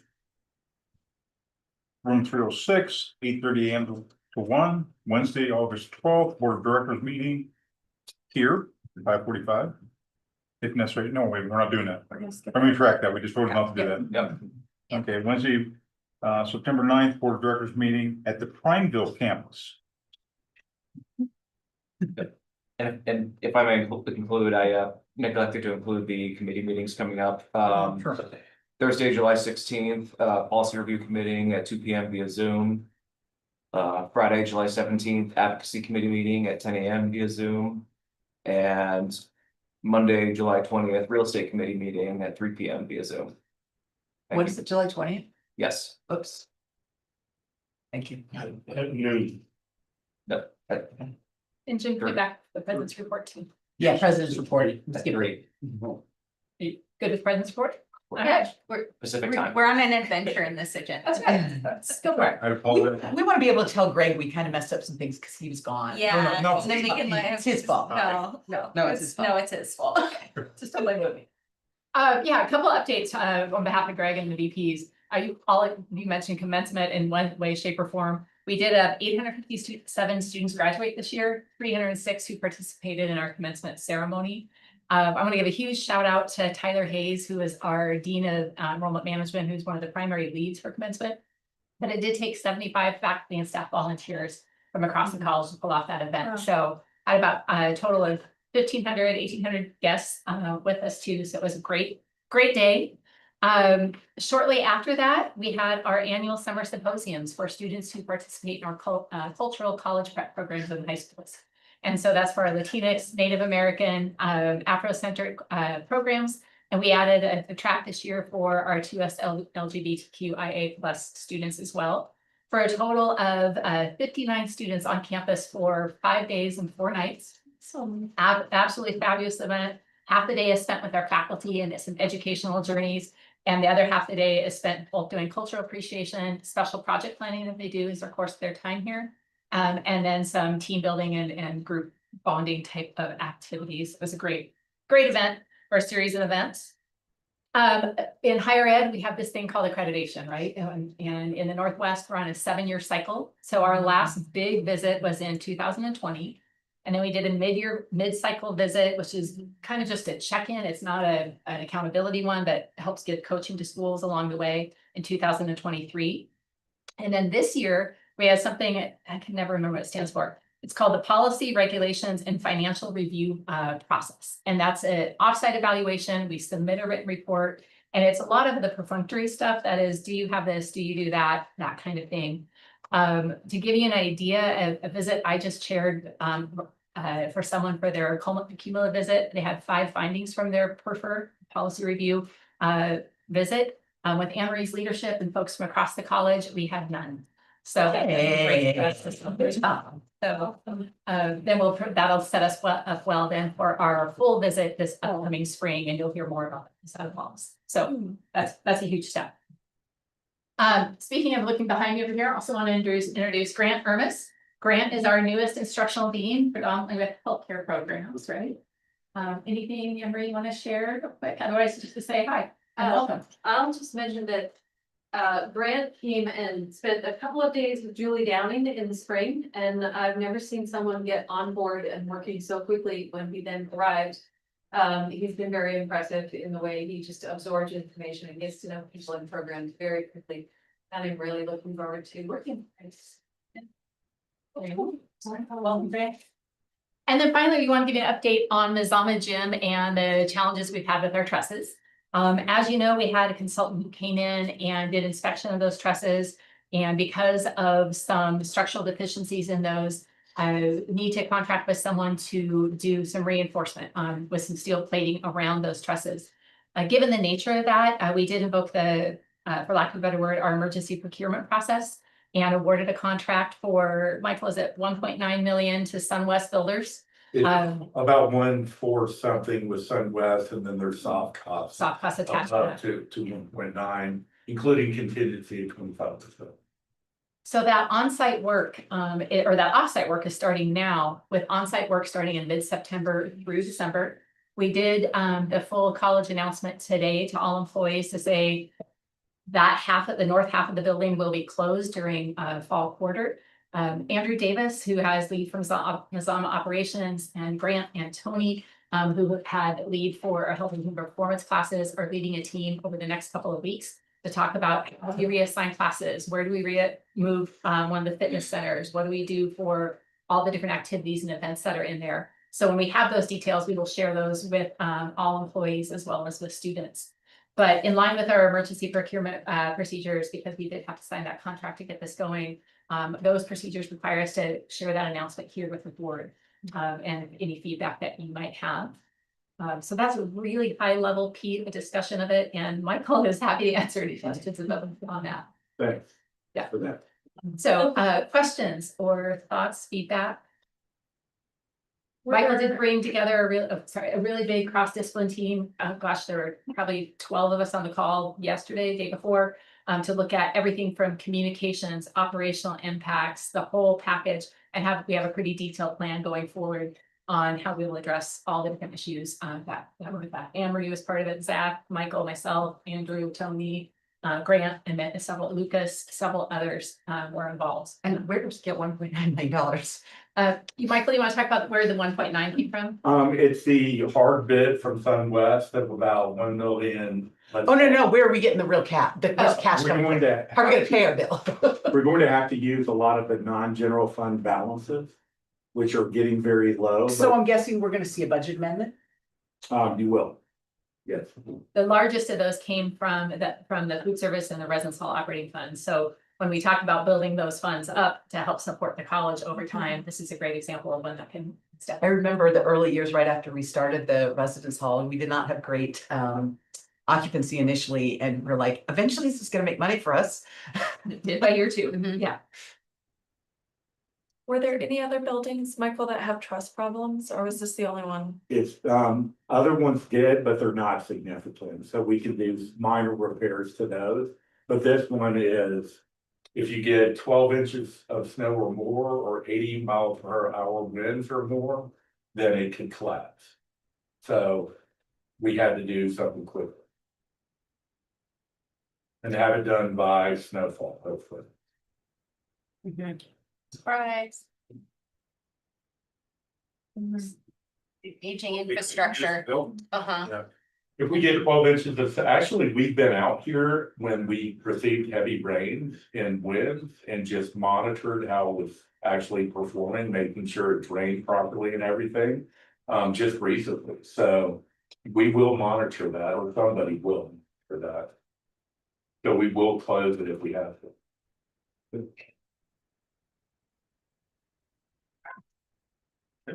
It was operating through the summer, open? It's currently open. It's currently Yeah. open. We'll close on, is it 9/18? September 18th, 19th, right in there. 12:30. We will read this in May. Well, Greg missed a great board meeting, lots of good stuff today. Yeah. You think he's the plan? Does this I count? know. But it's good to let other people shine, show and everything, show the college is working well and. It's strong, itself. right? Layer strong. Yeah. Okay. Any other discussion or? Some food stuff? Okay. Hearing none, the COCC board directors will now meet in executive session for the purpose of. Do you want to open thing in the box real quick? What's that? Oh, Yeah. thank you. Yeah. Yes, before we move to executive session.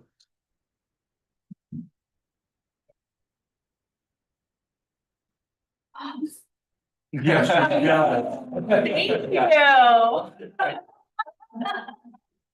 Your kids are going to enjoy that.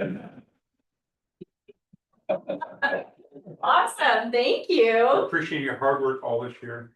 Keeping things going the right direction. Oh, thank you, Jim. Oh, this is so exciting. Oh, when you do things off, this is, oh, you're, I love it. Having 5 kids. Well, I can keep running meetings outside of here, so that's good. Thank you. This last year has been a very much of a learning experience, learning from you. And watching the transition with the new president. And you don't sit in the meetings we have with Greg. But it's just amazing how you led through those things, kept us on task on those things. Soft led and hard led many times. Thank you. Well, thanks, Jim. Yes, and I'm excited about the new leadership. You two will take the baton or the reins or whatever. The gavel. We'll take it and you will run forward. You can always call any of us if you have any questions. Absolutely. We're here to support you. I forget anything else, Kyle? Nope, that's it. Thank you, my friend. COCC Board of Directors will now meet in executive session for the purpose of ORS 192.660, section 2, subsection D, labor negotiations and or S 192.660, section 2, subsection F, to consider the information